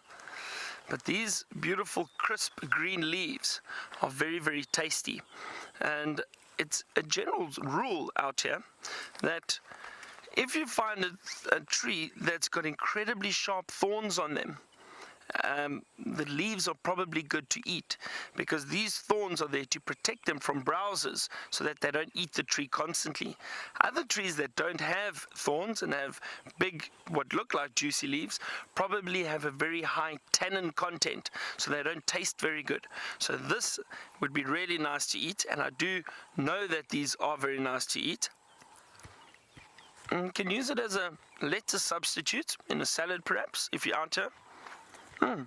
Quite crunchy, crisp, not bad tasting at all. Always remember, if you are eating something in the bush, make sure you're with an expert that knows what to eat, and you don't just pick and feed on things, or eat things rather, not feed. We're not not like a kudu. There's another little interesting thing with the buffalo thorn. This beautiful little fruit or seed, and when this ripens, what locals would do is they'd take the seed or the fruit and they'd grind it down, and they would able to make a bush coffee out of it, out of the buffalo thorn, these buffalo thorn fruit. I've never tried it, unfortunately, and I do enjoy a cup of coffee now and then. So perhaps when they ripen, maybe we should come out, pick a few, and see if we can grind it down and make a bush coffee of sorts. I'm not going to eat this though. This isn't ripe. It's still very, very green. So I'm going to leave this right here. What an incredible tree though. Fascinating. And I love seeing the buffalo thorn trees out here. Even though I don't like driving past them, because if you drive past them and the branches are close to the vehicle, chances are you're probably going to get cut, and that tree will draw blood. There's no doubt about it. There's incredibly sharp thorns, but having said that, I have heard of stories where guides have been out tracking, walking in the bush, and perhaps bumped into a pride of lions, and the lions charged them and chased them, or a buffalo for that matter. And these guides have jumped into a buffalo thorn tree,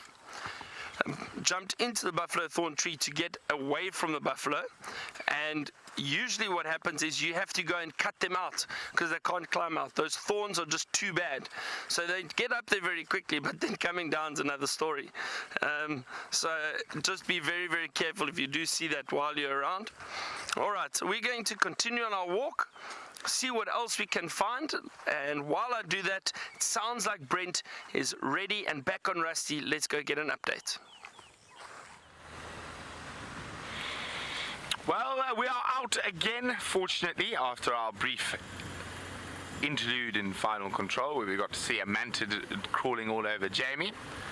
I just got an update on Karula's tracks. They're headed through to the north behind the dam wall, so I'm going to pop around towards the Mawati River around Spaghetti Junction, see if we've got any tracks there.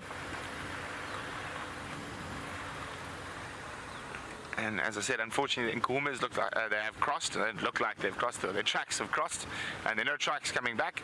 So hopefully they'll be back for the Sunset Safari. But till then, we're going to keep searching for the Queen of Djuma, the magnificent Karula, and hopefully she's been reunited with both Hosana and Shongile.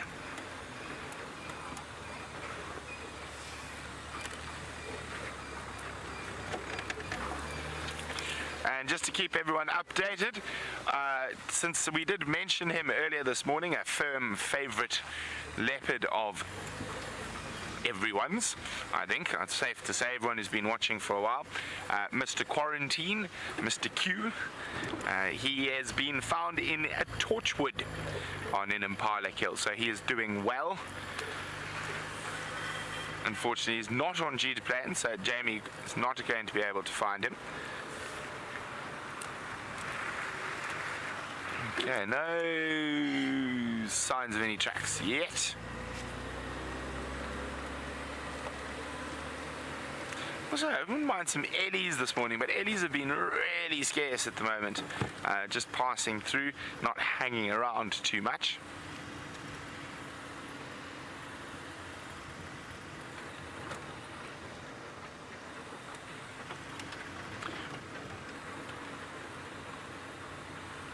Okay, we have a nice soft sand coming up here to look for footprints. Nope.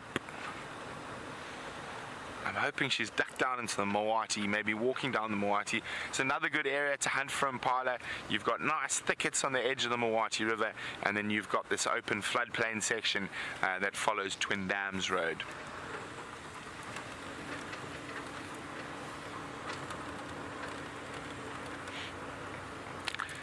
Hi Alex. Alex is 14 years old, and Alex would like to know, what do we see the Queen of Djuma eating the most? Well, it really depends, Alex. At this time of the year, I think we're going to probably see her eating, the majority will be impala, and more specifically, baby impala. Sorry. I thought I heard something. Nah, it's just a bird. I thought I heard a dwarf mongoose alarm call. But later on summer, we tend to see her, and early winter, we tend to see her eating more steenbok and grey duiker. But you must remember that there are opportunists. So Nyala, Impala, duiker, steenbok, young kudu, all of those are all fair game for a Queen Karula, and we've seen her eat all of those. But in the last while, it's been Impala and Nyala, I would say, are the two main ones. We have seen her in a few duiker kills as well. Well, actually, VM and I saw a killer duiker just over here. Must be a month or so back, maybe it's a bit longer than that.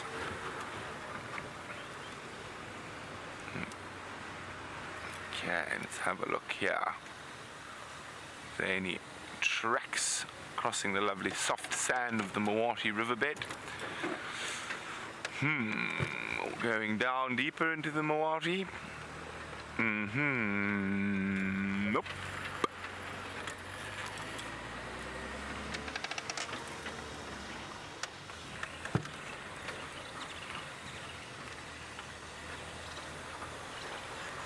Okay, let's go check Nyala Road South. Now it does seem as the whippersnappers get a bit older, she is moving a little bit further to the north in Djuma again, and to the east. Oh, I wondered what that was that came flying in from the side. Hello, Mr. Dung Beetle.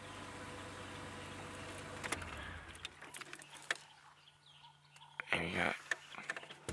Now, dung beetles are fascinating creatures. Oh, there you go. My favorite thing about them is they haven't mastered the art of landing. They have not evolved to land well.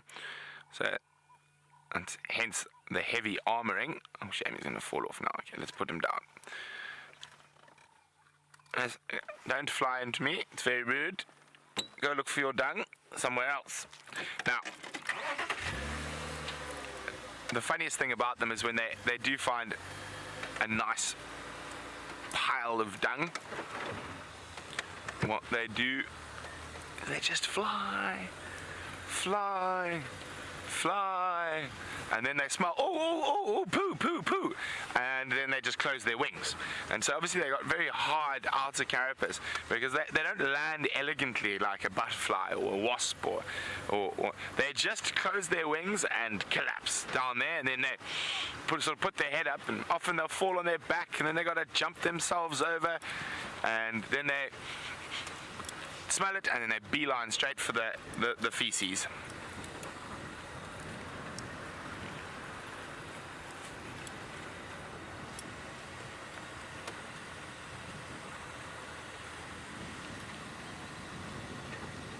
Squirrel, quite upset. Let's go forward a little bit. Oh, very upset.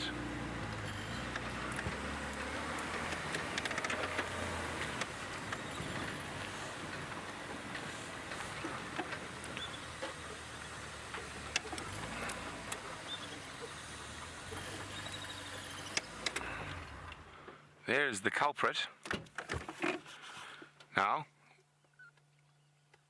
Mister, find us a leopard. Where's the leopard? What are you shouting at? Are you shouting for nothing? That's what you're shouting at. Shouting for possibly some loving. There's another squirrel climbing up towards it now that came off the ground. There's a leopard around. It's unlikely that they're going to be shouting from that low or coming off the ground. False alarm. I misinterpreted the squirrel language this morning. I need to brush up on my squirrel again. I was thinking they were saying leopard. They were actually saying, how do I put this delicately? It's time for loving.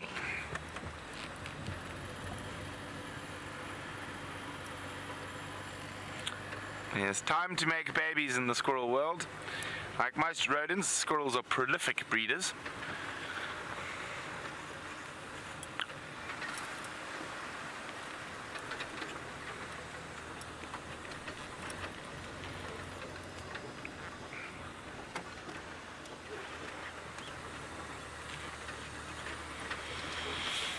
Okay, so we're just checking very carefully here. And when I started in February, when was that? What year are we in now, Vim? 2016, or February last year, Krula did spend a lot of time around here. Oh, hello.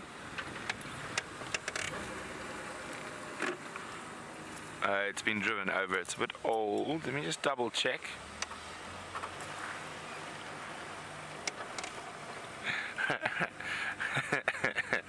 Hi, Cola. Cola says, at least I can still speak lion. Yes, thank goodness. I must brush up on my squirrel, but my lion is adequate.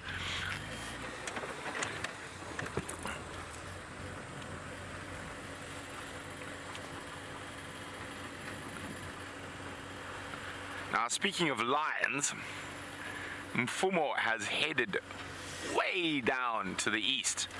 I saw him quite late last night, right near the Kruger boundary with Tino. And the two of them were moving together. They might be heading down for a Cheetah Plains visit, who knows?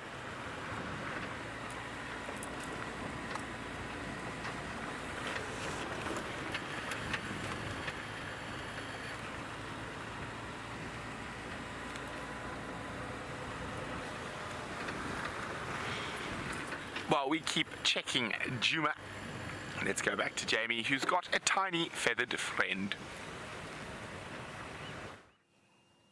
Here's a bird that we haven't seen very many of, and this is a particularly scruffy looking one. I think maybe after its long migration, it's feeling a little bit the worse for the wear.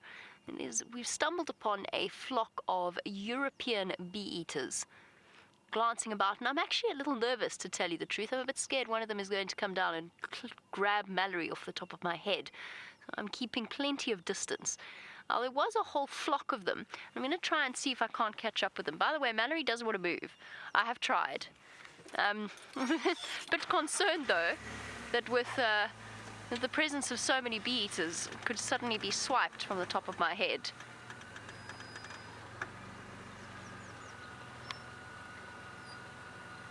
Where have these birds gone now? Hold on, sorry. Let me just try and... Oh, I think they're all going to fly off. Just quickly, while we're talking about Mallory, Dory, it is the mantids, actually, officially. The mantids. Try and find you another European roller. I had a brief moment because that one was so Oh, I see you. I see you, I see you, I see you. Before that one was so... Because this one was so scruffy, I was actually a little bit concerned about my IDing skills. Oh, sorry, I said roller. I said it's a European roller. I meant a European bee-eater. I'm sorry. I'm having a moment of stupidity. Apologies. I did that earlier as well with genre. I kept calling it a European roller. So my sincere apologies. It is in fact a European bee-eater, not a roller. And the long and somewhat thin bill is the giveaway. It is a European bee-eater. Sorry, everybody. Creating confusion. It's just caught something. You can see it swiping from side to side with its bill. That's why the bee-eaters have these long, thin bills, is because, as their name suggests, they're quite good at catching stinging insects and keeping them a distance from their eyes and from their face in order that they might protect their vital parts from stings.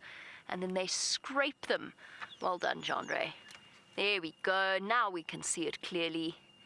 They scrape the insect across the along branches and so on. So a European bee-eater. The flocks of them returned quite a few weeks ago, but we haven't seen all that many of them.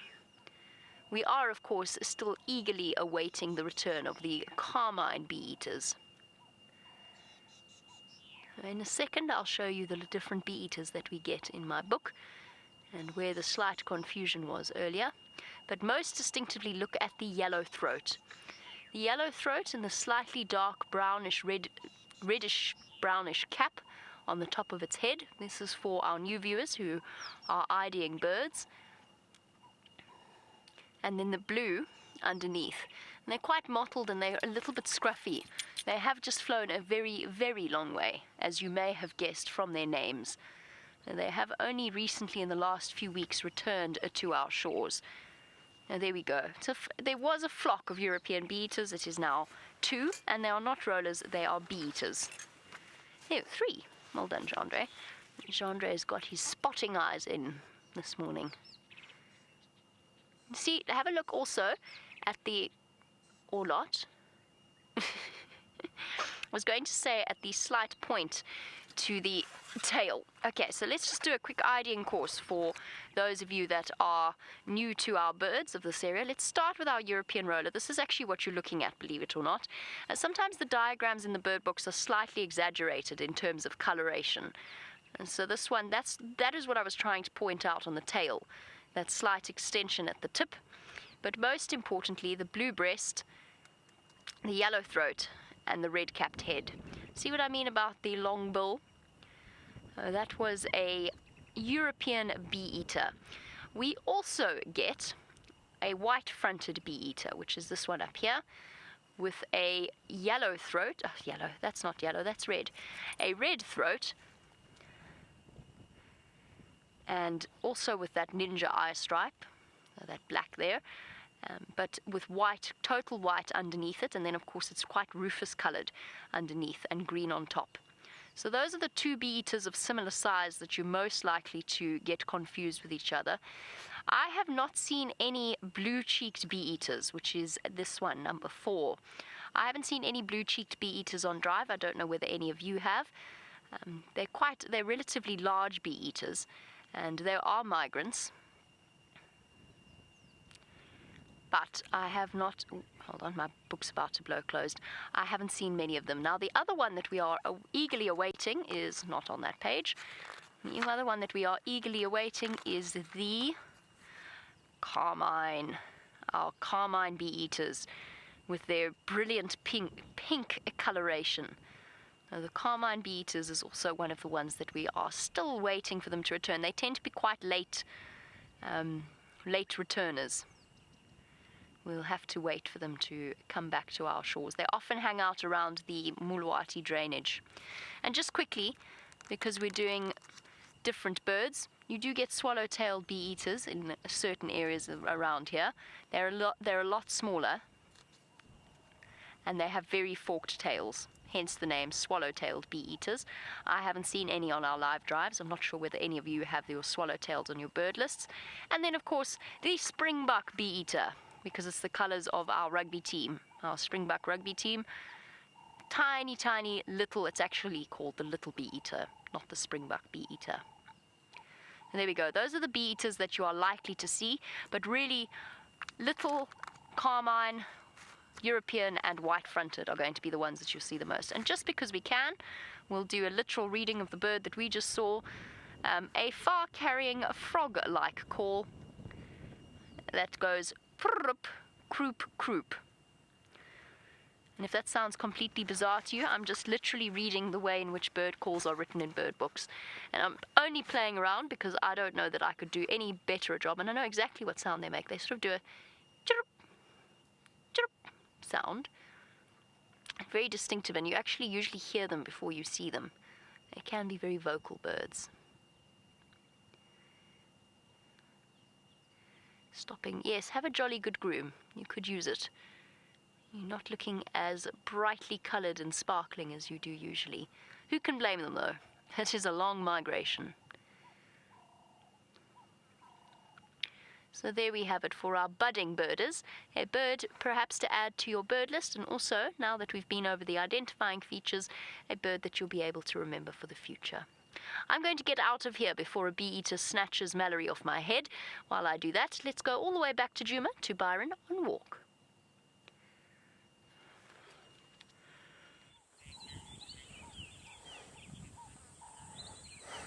So we are doing quite a few trees this morning, and it's nice to do some trees from time to time. I found a very interesting one here. This is called a sour plum. And then you might be able to see a little green plum that is starting to ripen. It's not quite ripe yet. Here's another one lower down just over there. I can show you the size of them. That is it. However, this is still very, very unripe, still very, very green. So later, probably towards the end of December, we might start getting little plums which are they get to about this size, bright red, beautiful reddish color, and they are not called sour plums for nothing. These little fruits they're tasty, but they are incredibly sour, and it is so funny to see people tasting them, and the faces. I mean, if you think of the most sour thing you can possibly think of, this is probably up there with it. So the face you pull when you bite into a sour plum is just incredible. It's really, really funny. But they are nice to eat. They are tasty. If you can get over that sour taste in the beginning, and it's usually the skin that is very, very sour. The fruit itself isn't too bad, but it is incredibly sour. It's nice to see one. I will remember where this one is, so that maybe later in the month, or possibly in January, drive past, and hopefully there's still some fruit around for us to eat and to try. Now, we haven't found too much else just yet. It is incredibly hot at the moment. But we have been walking around just seeing if we can't find little insects. We've had quite a few birds, a lot of bird activity. We did, however, earlier see a buffalo track crossing the road and heading into this area in front of us. So we do need to be very, very careful, especially a lone buffalo. Those buffalo bulls can be quite unpredictable, so we just need to be cautious. Just make sure if he is still around, that we spot him possibly before he sees us, or in time that we can just move away and avoid him. So we do have to be very, very alert while we are walking around. I found also quite a few little snake tracks crossing the road while we've been walking. I haven't been able to find it yet, or find any snakes yet. Well, not this morning. Just gonna try get over this tree. Here we go. Brian, let me give you a hand.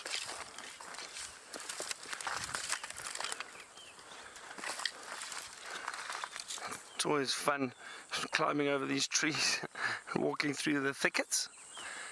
There's a rather large termite mound up ahead. It doesn't look active, but let's have a look. I always enjoy just scouting around a termite mound. Perhaps there's some other animal activity around there that we might be able to find.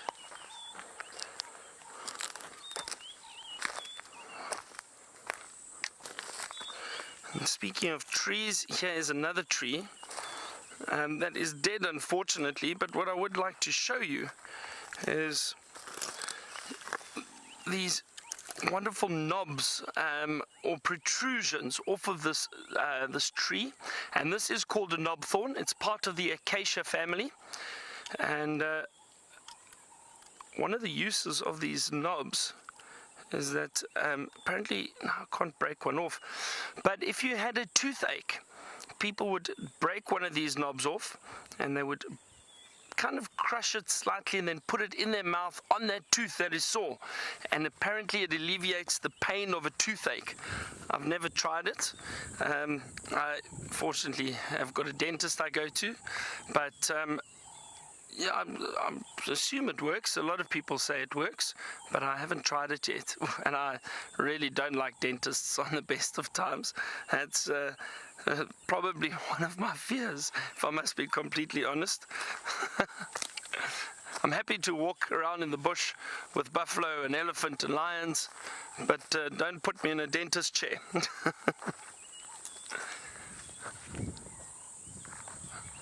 You just have to be cautious when you do come up onto these termite mounds, because you do have snakes in that may use abandoned termite mounds as homes. You could potentially have warthog around the area. We do know they burrow, they make holes and homes in abandoned termite mounds. So you do just have to keep a close look around, and just make sure that you are careful when you do approach these termite mounds. There's some spider hunting wasps buzzing around me at the moment. There's beautiful large black wasps. But it doesn't seem like anything else is around here at the moment. We're going to continue, and while I do that, I hear Jamie's got a friend on her vehicle, which is great, but there's apparently another bird that might want to eat it. Let's go have a look. I have two friends in the form of courting kingfishers, and oh, they're gone again. It was two woodland kingfisher, and it looked as though the male had jumped down and caught something and was about to give it to the female before they both... oh, there we go. I didn't even see that one, John Ray. Well done. The bright glare of the sun. Hold on, they're going backwards. I feel as though I'm exposing Mallory to significant risks this morning. It's not intentional. All of the birds that would eat Mallory, and we're seeing them all on the same road. Where's this kingfisher gone now? It's there. Hold on one moment. Uh-oh. Oh no, Mallory's there. Don't panic me like that, Rebecca. Here's our kingfisher. Oh, that was not ideal. It's sitting on the top there, genre, of the silver cluster leaf. Got it. Well done.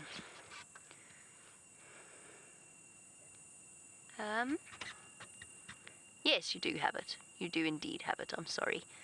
It was a tricky one. Now there's our woodland kingfisher. I'm hesitant to linger for too long in case it boldly decides to snatch Mallory off the top of my head.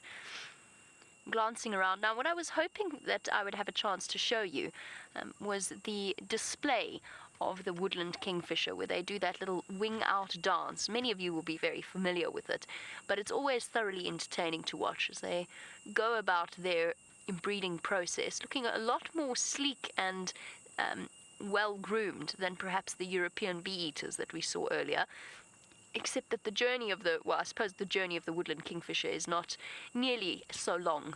They don't have to travel nearly so far. A very beautiful bird and a very vocal bird. And the reason I'm saying that they are a threat to Mallory is that kingfishers, it's a funny thing. It's not quite a misnomer, because there are birds in the kingfisher family that fish, the pied and the giant being the prime examples in this area. But most of our kingfishers, from the woodland to the pygmy malachite, the brown and the grey-headed, the striped, they are all insect eaters primarily. And whilst they might skim the odd insect from the surface of water, for the most part they are not fishers. The name kingfisher can be a little bit misleading, and in fact the majority of kingfishers are not in fact fishermen or fisher birds. They are of course related to the kookaburra. That if any of you have spotted the similarities and you're new to these safaris, you are spot on. They are related to the kookaburras in Australia. Also, far-carrying calls, much like the famous laugh of the kookaburra, except in the case of woodland and many other kingfishers, it's a beautiful whistling trill.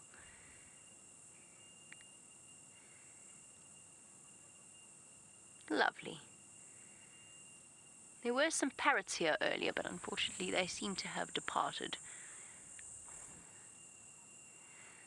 Right, give it a few more seconds, see if male or female comes back.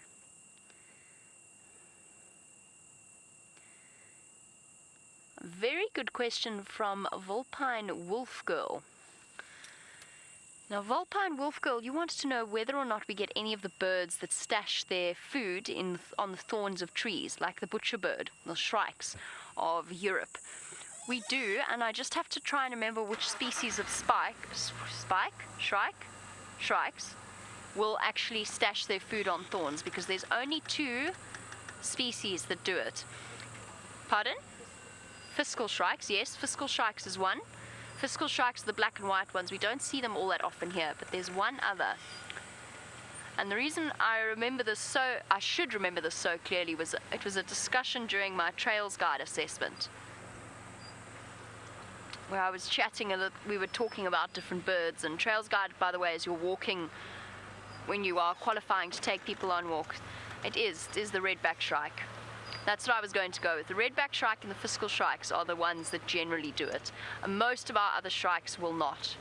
Speaking of prey, Chandra, where's Mallory? She gone? She. Aw, Mallory.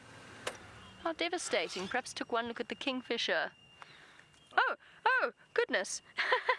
I've got Rebecca shouting in my ear, steering wheel, steering wheel.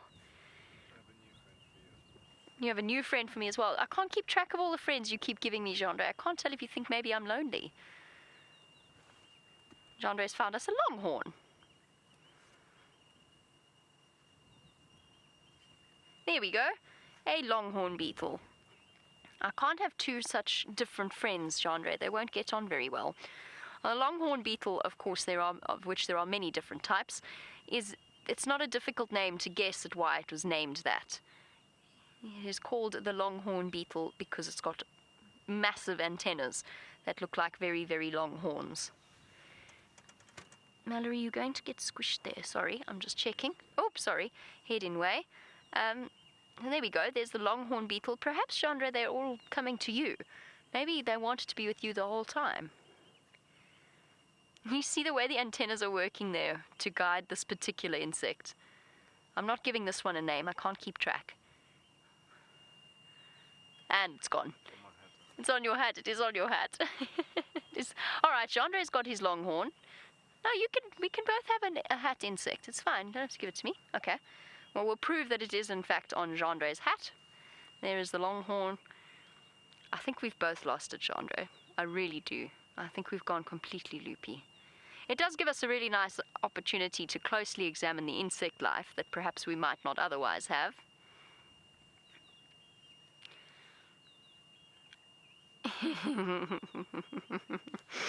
Apparently one of you questioning who on earth provides us, who goes and fills up the vehicle with insects, so that Brent and myself have something to talk about when the animal life is, or at least the mammal life is scarce.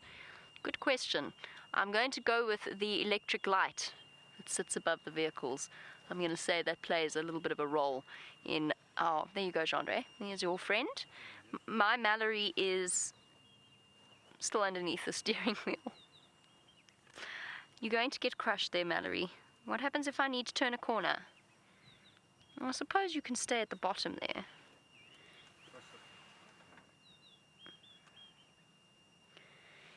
All right. Well, we'll transport Mallory safely home. As I said, I don't think Mallory's very well. And we shall put her or him back where he came from, since she did originate from the Juma parking garage where we keep our vehicles. It is the electric light, because of course that attracts moths, which in turn attracts the predators of moths, such as Mallory, who's staring at me upside down. Chandre also raised a good example of predatory insects, by the way. We were talking about it earlier in the predator hierarchy, and I said, did I miss some? And of course I did. It was difficult to think of a complete list off the top of my head, but antlion larvae are a really prime example of a particularly predatory type of creature. Horrible, hideous looking things. I mean, shame, that's a bit mean. The adults are beautiful. They do turn into, they are the perfect African example of the ugly duckling turning into the beautiful swan, because the adult antlions are gorgeous. But the antlion larvae themselves are these horrible round sand-colored creatures with giant jaws that build conical pits in the soil. Many of you will be familiar with them, and snatch and grab any poor hapless creature that happens to stumble into their pits of doom. Yep, there's definitely a screw loose this morning. I don't know, Chandre, if you feel much the same. I do feel as though something's come off or is rattling around in my head somewhere.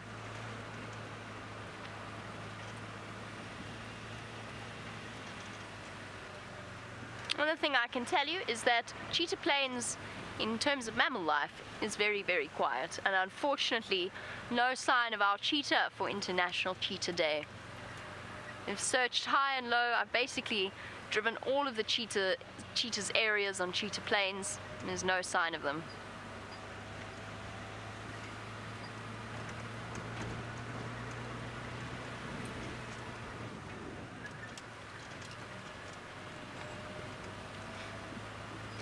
Frank, you want to know if Mallory perhaps should get hazard pay for all of the further danger we are exposing Mallory to due to the bird drive.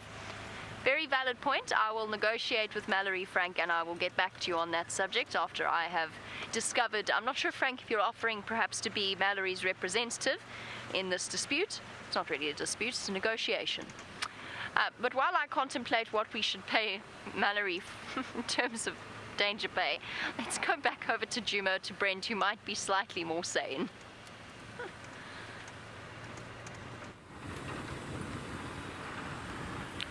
I doubt I'm more sane. I doubt it. What do you think, Vim? Who's more crazy, Jamie or me? There we go. As Vim says, you're all a bunch of nuts. I think he's referring to all presenters. Yes, we do spend a lot of time in the harsh African sun. It does tend to make us wonder a little bit. Only joking. So last track's Kruger go into this really, really terrible block full of little ravines and that. So fingers crossed that she pops out. So we're going to do a loop around it, and hopefully we get some luck.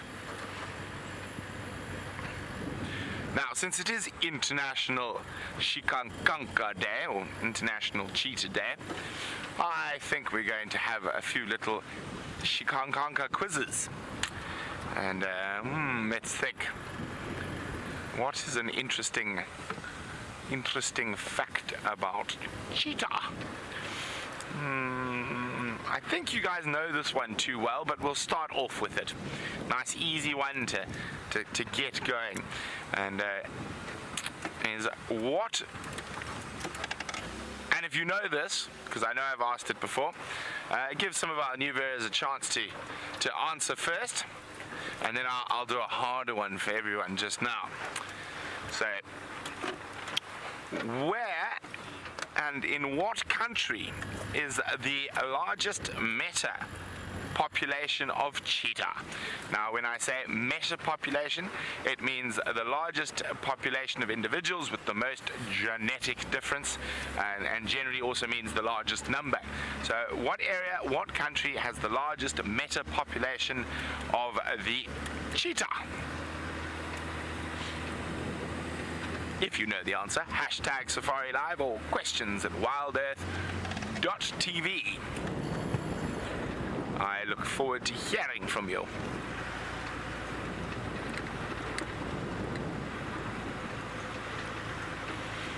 Hello, Anna-Marie. Anna-Marie is wondering, do I think there's a chance that cheetah might become extinct because of their weak genetics?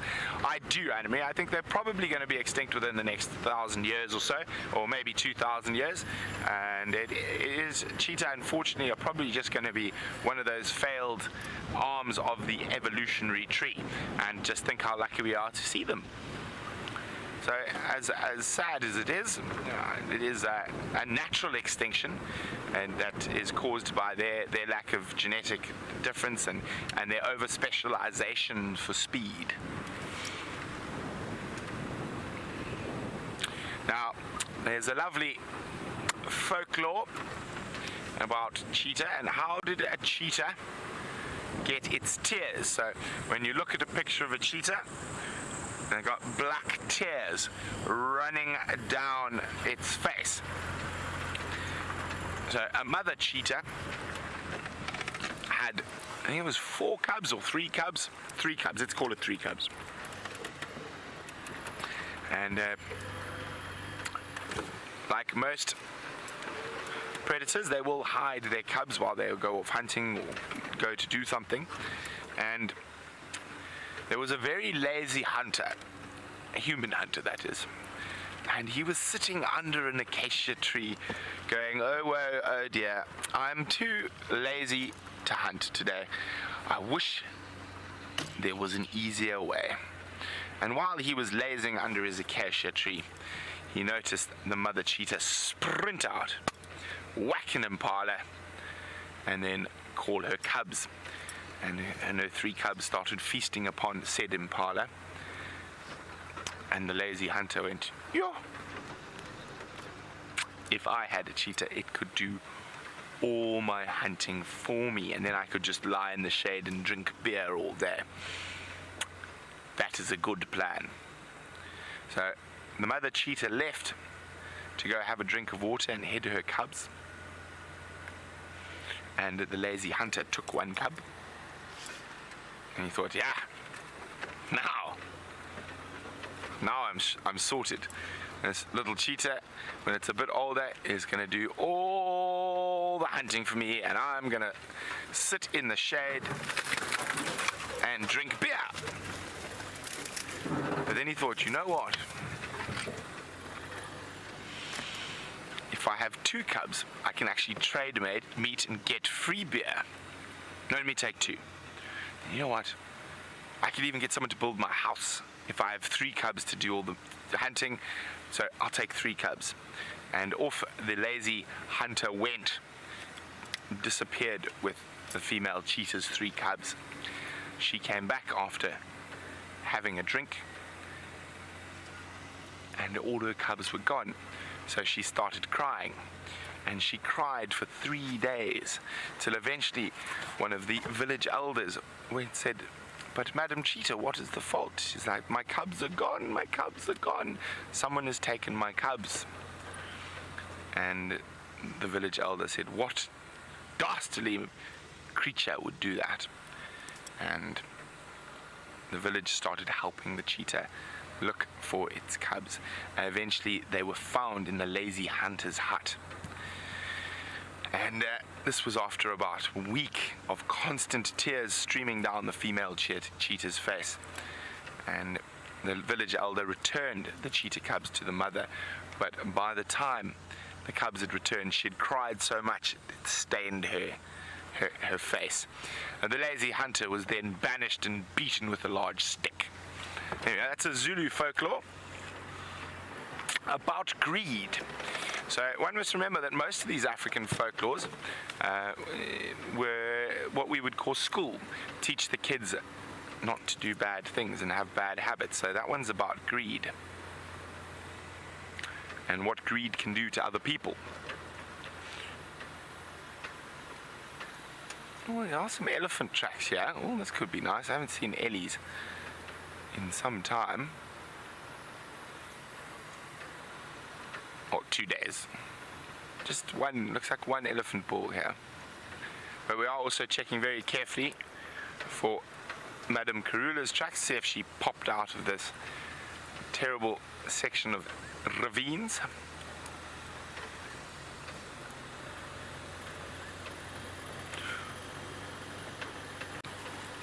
Oh, so thank you to the people who knew the answer for not answering straight away and giving everyone a chance. So the answer to the meta population of cheetah in Africa, you guys have fallen into my trap. So we've had Kenya and Tanzania, and it is not either, strangely enough. Now there's a healthy population of cheetah in Kenya and Tanzania, the Mara and the Serengeti, and also the Maswa and other areas, but it is not the largest meta population of cheetah in Africa. Come on, Karula, just be lounging in a tree where you can see your tail hanging down. Actually, one of the few places I've seen cheetah on Djuma was right here. So you never know, maybe International Cheetah Day, they've decided to come to Djuma instead of Cheetah Plains.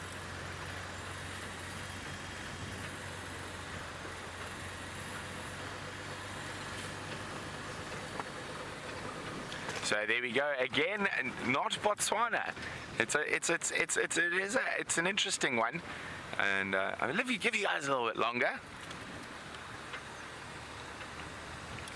Okay, Vim, I'm not sure, I could be, oh, you.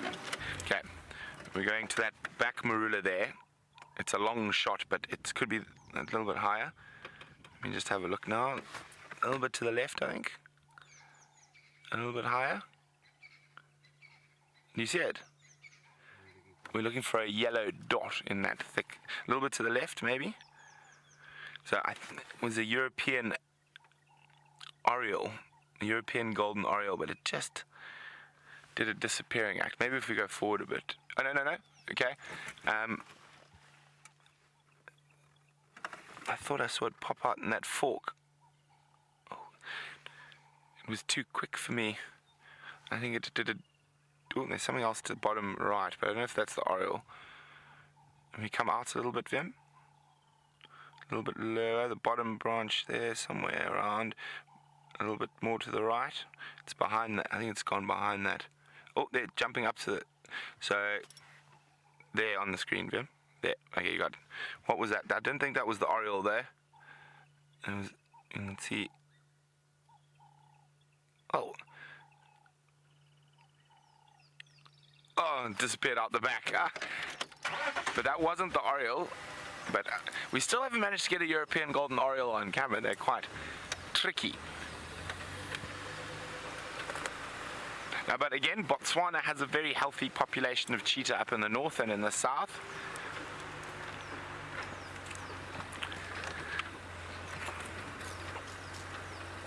Yes, we go. And then one last guess was Namibia, which is also incorrect, although they do have a very healthy population. But the largest meta population, well done Gail in Australia, is indeed South Africa and the Greater Kruger National Park.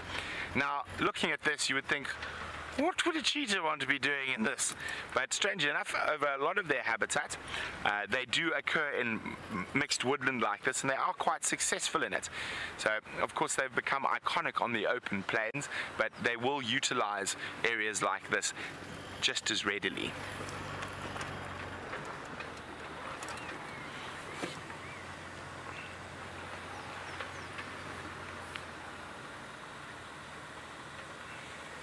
Okay, now I'm going to give you one more cheetah quiz, but not just yet. And while I think about which one to give you, Byron has got a hairy and a scary.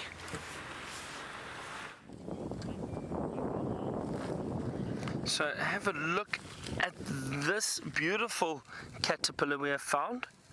And it's a worm of sorts. It is a caterpillar, but this is apparently a larger form of the bagworm, which I've not seen this size before, but we are with Aubrey, and Aubrey was explaining to me something very interesting about them. And usually you might have seen some of this before, or one of these before, but what happens is these bagworms form these little casings. What they do is occasionally they pack thorns closely together, and this isn't one, but it looks like this. They'll pack thorns closely together, and what they do is the worm lives inside, and then it pulls this little pupa or casing with it, and then it will pupate inside here. So they do move along with that, and it's called the bagworm. Now, Aubrey was explaining to me that occasionally they believe that if their cattle eat these bagworms, they do die from it. They're incredibly poisonous. Now, which is interesting, and I've never seen one looking like this or this size before. So it is interesting to see, and there's always little firsts that we get out here. But you can see it is feeding on the leaf, just around there. It's been feeding on the leaf, and it's quite well hidden, fairly well camouflaged. But I'm sure if a bird had to see that, I'd be interested to know if they do feed on them. I'm not sure. Like I said, I've not seen one that size before, so it's very, very interesting to see something different. And that's a wonderful thing about being on these walks and having a look at insects in different areas. You always find little new insects and new little things that we possibly haven't seen yet. Unless you have people and scientists that come out and study specific bugs and looking for specific insects, sometimes we don't always see them. And also they tend to be seasonal. Sometimes in winter you don't see any. Summer also not necessarily throughout the summer, maybe short periods of time in the summer that some of these bugs come out that we see. And I know Jamie was speaking about antlions earlier too, so I'm going to see if I can find a little antlion hole. Nothing just yet, but I'll keep my eyes open just so we can show you what a little antlion hole looks like. It is still very, very hot, as you can see. I'm sweating a little bit here. But there's a bit of a cool breeze which has just picked up now. It's lovely, really, really nice. It makes it a lot more pleasant to walk. So I thought I saw something move here. And that's the other thing. Sometimes you get these tiny little creatures, little insects moving very quickly. When you have a look, they disappear. Some of them are very, very well camouflaged. So what we're going to do is we're going to start heading back in the direction of camp. Anna, interesting question. Now, you want to know about the vegetation. We've been speaking about trees all morning, and you wanted to know how mixed woodland differs from jungle. Now, mixed woodland is generally... So this area that we are in, for example, is mixed woodland. So what it is you've got a number of different tree species around here, but they're not on top of one another. There are still gaps and grassy areas in between them, but you have a mixture and a variety of trees growing in an area, but there is still space between the canopies. You don't have trees right on top of one another. Certain areas might be a lot thicker than others, and that is generally mixed woodland.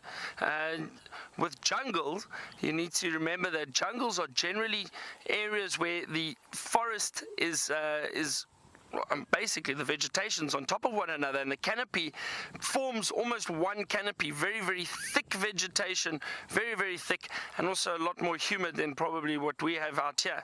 That's generally jungle. Jungle and forest is very thick vegetation. It closes up completely, and the canopies usually touch, whereas mixed woodland, it's a lot sparser with trees all over. And then you have the grassland, where it's generally grass as far as the eye can see, very flat open areas.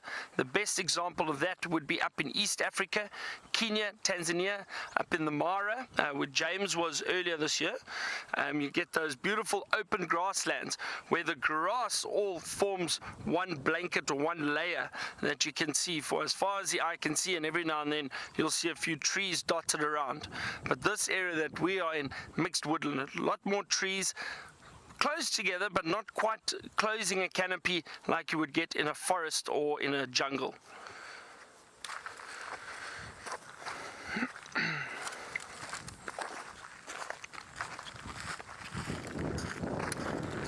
So we're going to continue. As I said, we're going to probably head back towards camp now. Just because, well, time's starting to run on. We've got a fair amount of distance away. We need to be and I wanted to check these water holes just in case something was potentially coming down to drink, but it doesn't look like there's any wildlife around at the moment. But just because we don't have doesn't mean there isn't any out here. Brent has got an impala he'd like to show you.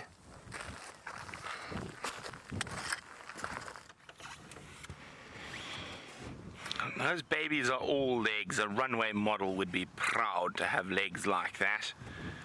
I mean, they're almost the same size as the adult's legs on a body, an eighth of the size.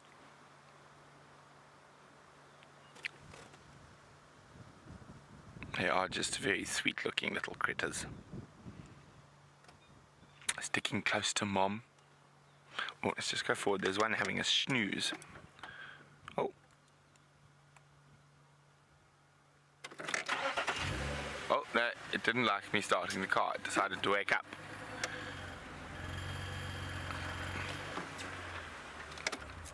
Now, as it gets hot and they sit down to ruminate, you'll often find little nursery groups of baby impala. So you'll find 5 or 6, sometimes even more. Oh, hello. Hi, Ma. It's hot, Ma. Don't make me get up, Ma. See, already ruminating. So even though they are heavily reliant on their mother's milk, they have already started feeding on grass and leaves at this very, very young age. So they are a very precocial species. So miniature formed versions of the adults, able to run and feed within run within minutes of birth, and able to feed on grass and leaves within. Oh, I got a fright from the oxpecker. Within a day or so of being born. Those impalas are not enjoying that oxpecker.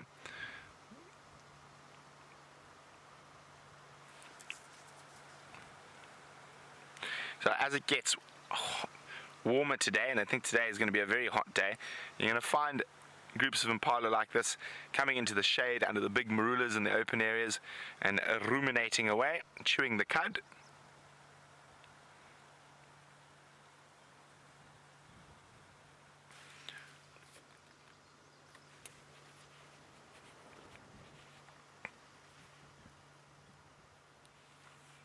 Oh, thirsty. See how they headbutt mom's udder to stimulate milk production? Unfortunately, I think the impalas are quite tough, because that looked like quite a serious headbutt there.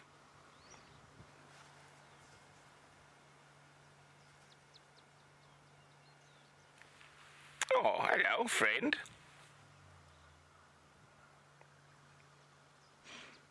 Even their eyes are too big for their heads at the moment.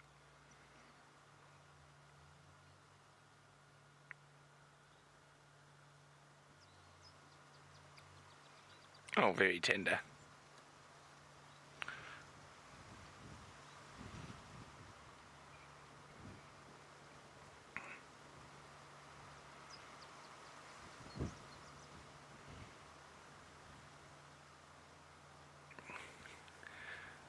sweet little things.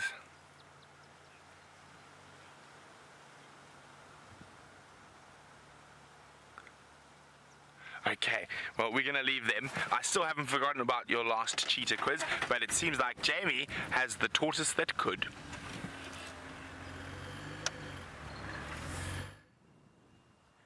I have the tortoise that did. A little leopard tortoise that managed to surmount the massive obstacle that was put in its way in terms of climbing over a sandbank. But I just wanted to draw your attention to the fact that this might be the most beautiful... Are you not? No, you silly bean. Oh dear. And we're back down the sandbank. What on earth was the point of that entire struggle, you silly creature? I was about to point out to you that you are probably looking at one of the most beautiful leopard tortoises in the world. Certainly one of the prettiest that I've ever seen. It just goes to show what kind of a role genetics will play in the colours and the patterns on a tortoise's shell. It's still a leopard tortoise, but it's very smooth and shiny. Little tortoise, you are very silly. Why did you cross the road, climb up the sandbank, unless it was for the slide? Maybe the slide is fun. And go all the way back again. What a silly thing to do. I mean, walking across the road is no small feat when you're a tiny little tortoise, and this is a tiny little tortoise. Just a little bit larger than the little ones that Steph and myself have seen. Look at him go! Racing across, highly mobile.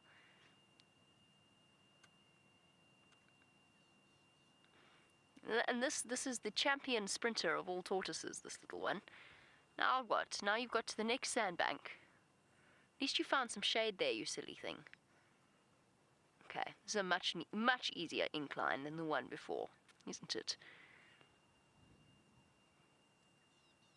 No, don't do it. Don't do it. Oh! Are we going back? Well, its own little mission. I would love to know what's going through that little tortoise's head. Is it after shade? Is it after food? Or does it just really like crossing roads? There we go. That's a bit more of a sensible decision, little tortoise.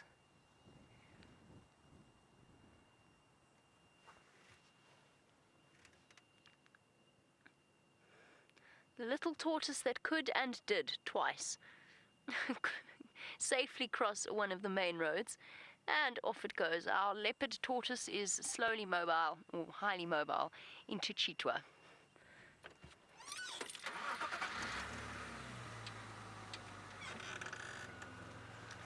Whoop. So cute. Where have you gone now? Lost it. Where'd it go?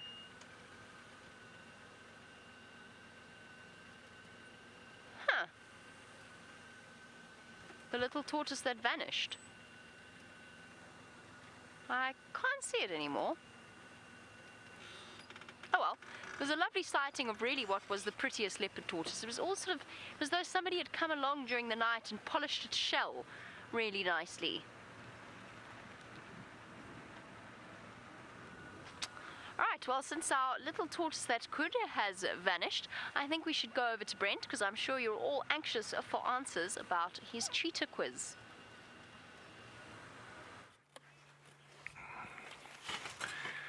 I haven't forgotten about our cheetah quiz.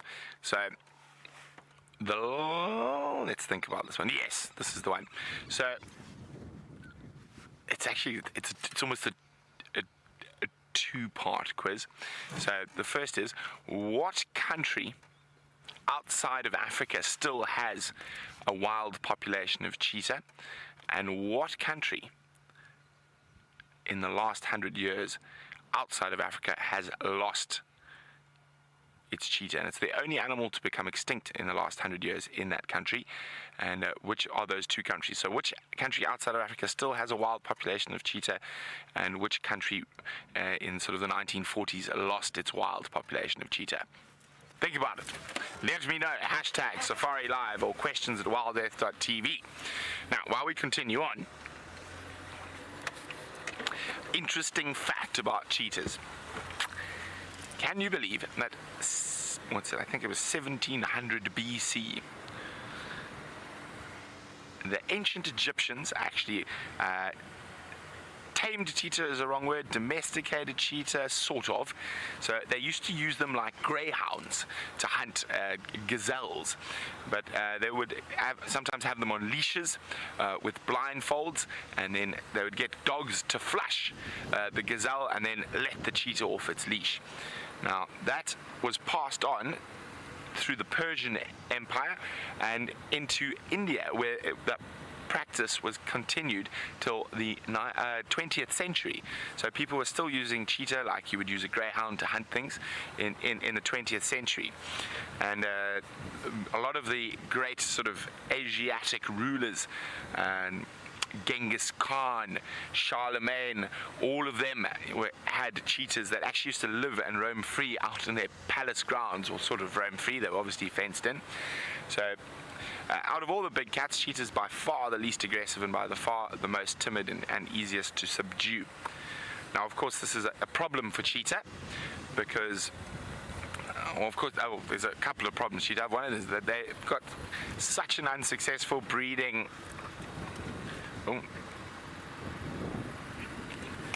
Such an unsuccessful breeding strategy, and they don't breed well in captivity.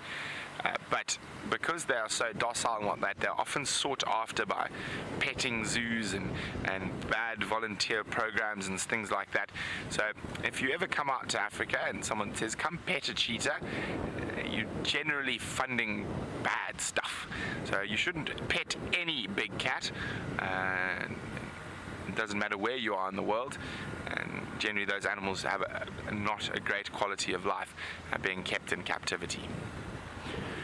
Now, there are registered breeding programs like De Wild, but again, it's so difficult for cheetah to breed in captivity. I mean, it's difficult for in the wild. You need a male biased sex ratio, and females have to turn down sometimes 3 or 4 males before they're prepared to mate. So it's a very interesting thing, and a lot of those factors are the reason that cheetah are probably going to become extinct in the next 2,000-3,000 years. Now, speaking of cats and other cats, Karula has evaded us completely. Last tracks went down near Vuyatela into that really thick area of lots of steep little drainage lines to the north of Gallagher Camp, and unfortunately we haven't been able to find her. It doesn't look like she's come out, but there's no signs of the cubs with her. So I keep wondering whether Shongile is maybe hiding on the western edge of quarantine and with Hosana, or Hosana is maybe still somewhere a little bit further to the north.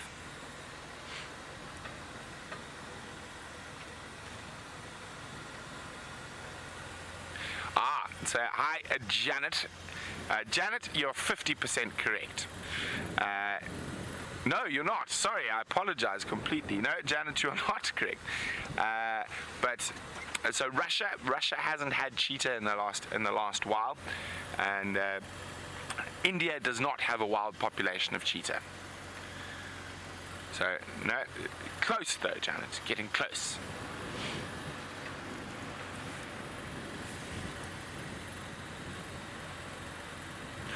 Well, we're getting closer. Iraq, historically, but they don't have any more.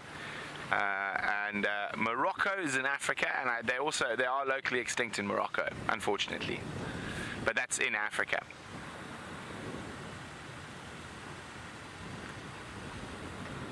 So it's a tricky one, and there's only 60 or 70 individuals in that wild population that is left outside of Africa.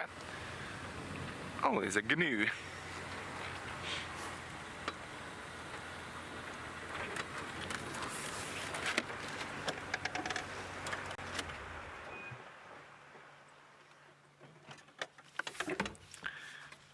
The Inkahuma Brat Pack says Iran, indeed Iran is the country that's got about 60 or 70 wild cheetahs left. Now I'm just having a look at Mr. Wildebeest. No ladies with him today, but Nkrumah Backpack also said Asia, which I suppose is technically true, but I was looking for a more specific spot in Asia, and it is India. In fact, the cheetahs went extinct in India in the 1940s. Now, there was a big push to reintroduce cheetah into India from an African population. But this got put on hold for the moment, was from doing genetic tests on Indian cheetah skins and African cheetah skins. It seems they diverged from each other about between 60 and 30,000 years ago.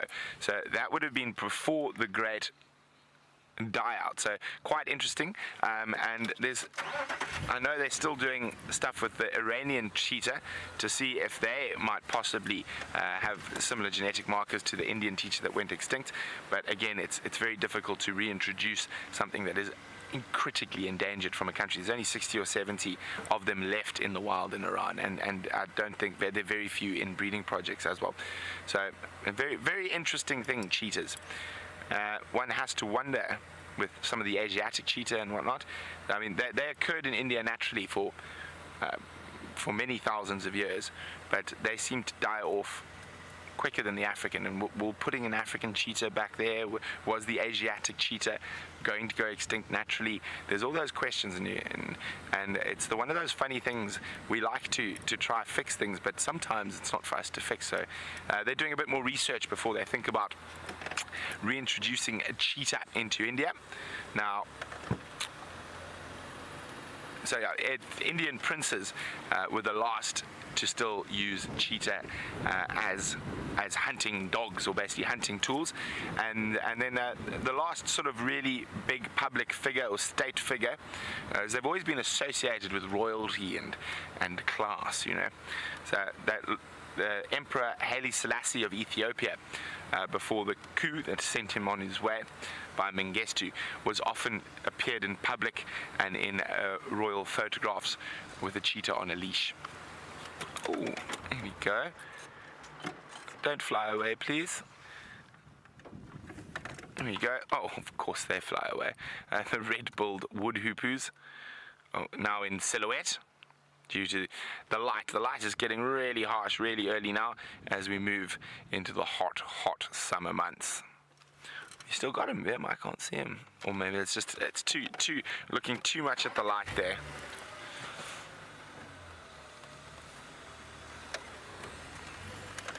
We're the opposite. We don't rage against the dying of the light. We rage against the light getting brighter and making our camera shots a bit more difficult. Yes, I did quote Dylan Thomas. Well done, VMP. Well, my little brother's named after Dylan Thomas. According to my mother, according to my father, he's named after Bob Dylan.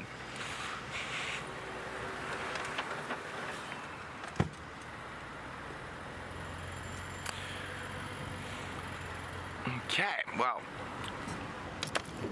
the kitty cats. So we know where the Nkrumahs are, and it sounds like they've just found one Birmingham and Buffelshoek. Oh, well, no, it's not what I thought it was. It is just a noisy go-away bird.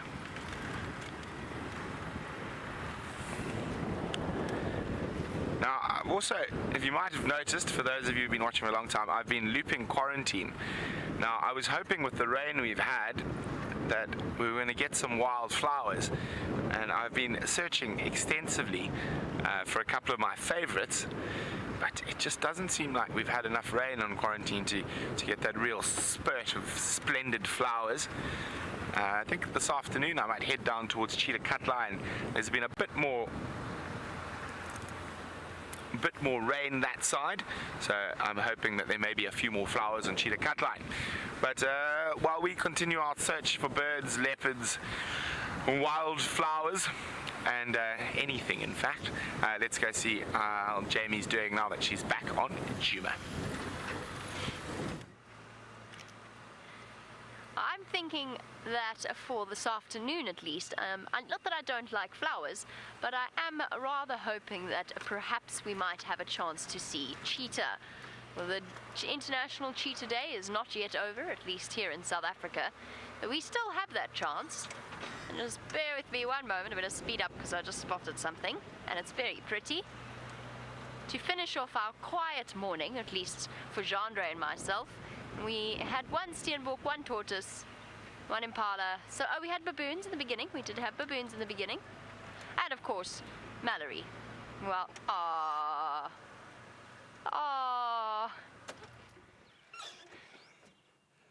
you horrible battalier.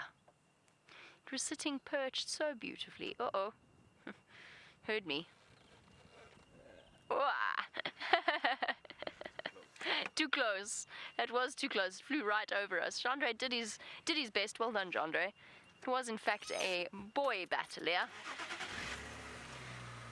A male, sorry. Shouldn't really call it a boy. It was a male battalier. That was a little bit incorrect. Alright, so in that case we'll just have to try again on the Sunset Safari for the elusive cheetah. Now, speaking of a cheetah on International Cheetah Day, no, Liz, I have never seen... You know what it's going to do? It's going to come and land behind us. Well done, Jeandre. Jeandre determined to... No. Oh, there he is. Sorry, Liz, hold on a moment. Wobbling away. The very characteristic flight style of a battalier, or a short-tailed snake eagle. Listen, I've never seen a king cheetah in the wild. I've only ever seen them at breeding programs like the De Wild cheetah program, where they deliberately select, or in certain areas they deliberately select for that particular gene. So whilst I have seen king cheetah, it's never been in the wild. And king cheetah, of course, is just a cheetah with they're slightly larger, it seems, very clearly defined markings, much thicker. The black spots are basically black stripes, and they're quite beautiful. And I think so unique looking, hence the name king cheetah. Oh, goodness. Can turn my game drive radio down. We have reached the final moments of the Sunrise Safari. I'm sure you're all wondering about Mallory just before we do our finishing touches. You all want to know where Mallory wants to keep Mallory as a pet, but I have to keep reminding her that mantises are for life, not just for Christmas. Although in the case of mantises, that might actually be the case. There's Mallory. Mallory is still here. I'm going to release him or her back onto Djuma when we get to the carport where she came from. If it is a she, I shall give her the parting advice of... never mistake romance.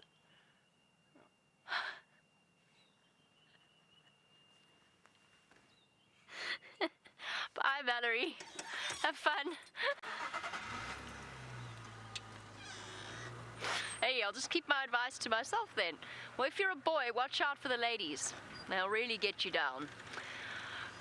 On that utterly bizarre note, having travelled all the way from Djuma to Cheetah Plains and back again, Mallory, sensing home and freedom, took off and flew away. On that note, thank you to Jeandre for his wonderful camera work, the rest of the safariLIVE crew, and most importantly to all of you for bearing with that utter madness. I hope you had fun, and we'll see you on the Sunset Safari. Bye-bye, everybody. Well, welcome back, and it has been a fun but slightly mad drive. Well, from Jamie's part, we've had lots of fun, some lovely baby impala. It has been a bit quiet, could be something with the heat and the strong wind, but I was just chatting to Vim, and I was like, how can we work something you would never expect into a live safari? Well, Thundercats are a go, go, go. Now, can you believe it? In popular culture, just because it's International Cheetah Day, what was its name, Vim? Cheetara was one of the lead characters in the Thundercats, so obviously based on a cheetah, looking spotted like a cheetah and having a name like Cheetara. And the other one, oh, of course, Cheetos, the chip, by the Lay's Frito company, was of course based off a cheetah. So there we go, cheetahs even affect us in popular modern culture. But from Vim and myself and the rest of the safariLIVE crew, it's been wonderful. Hopefully there's a cheetah or two and no Cheetos on the Sunset Safari.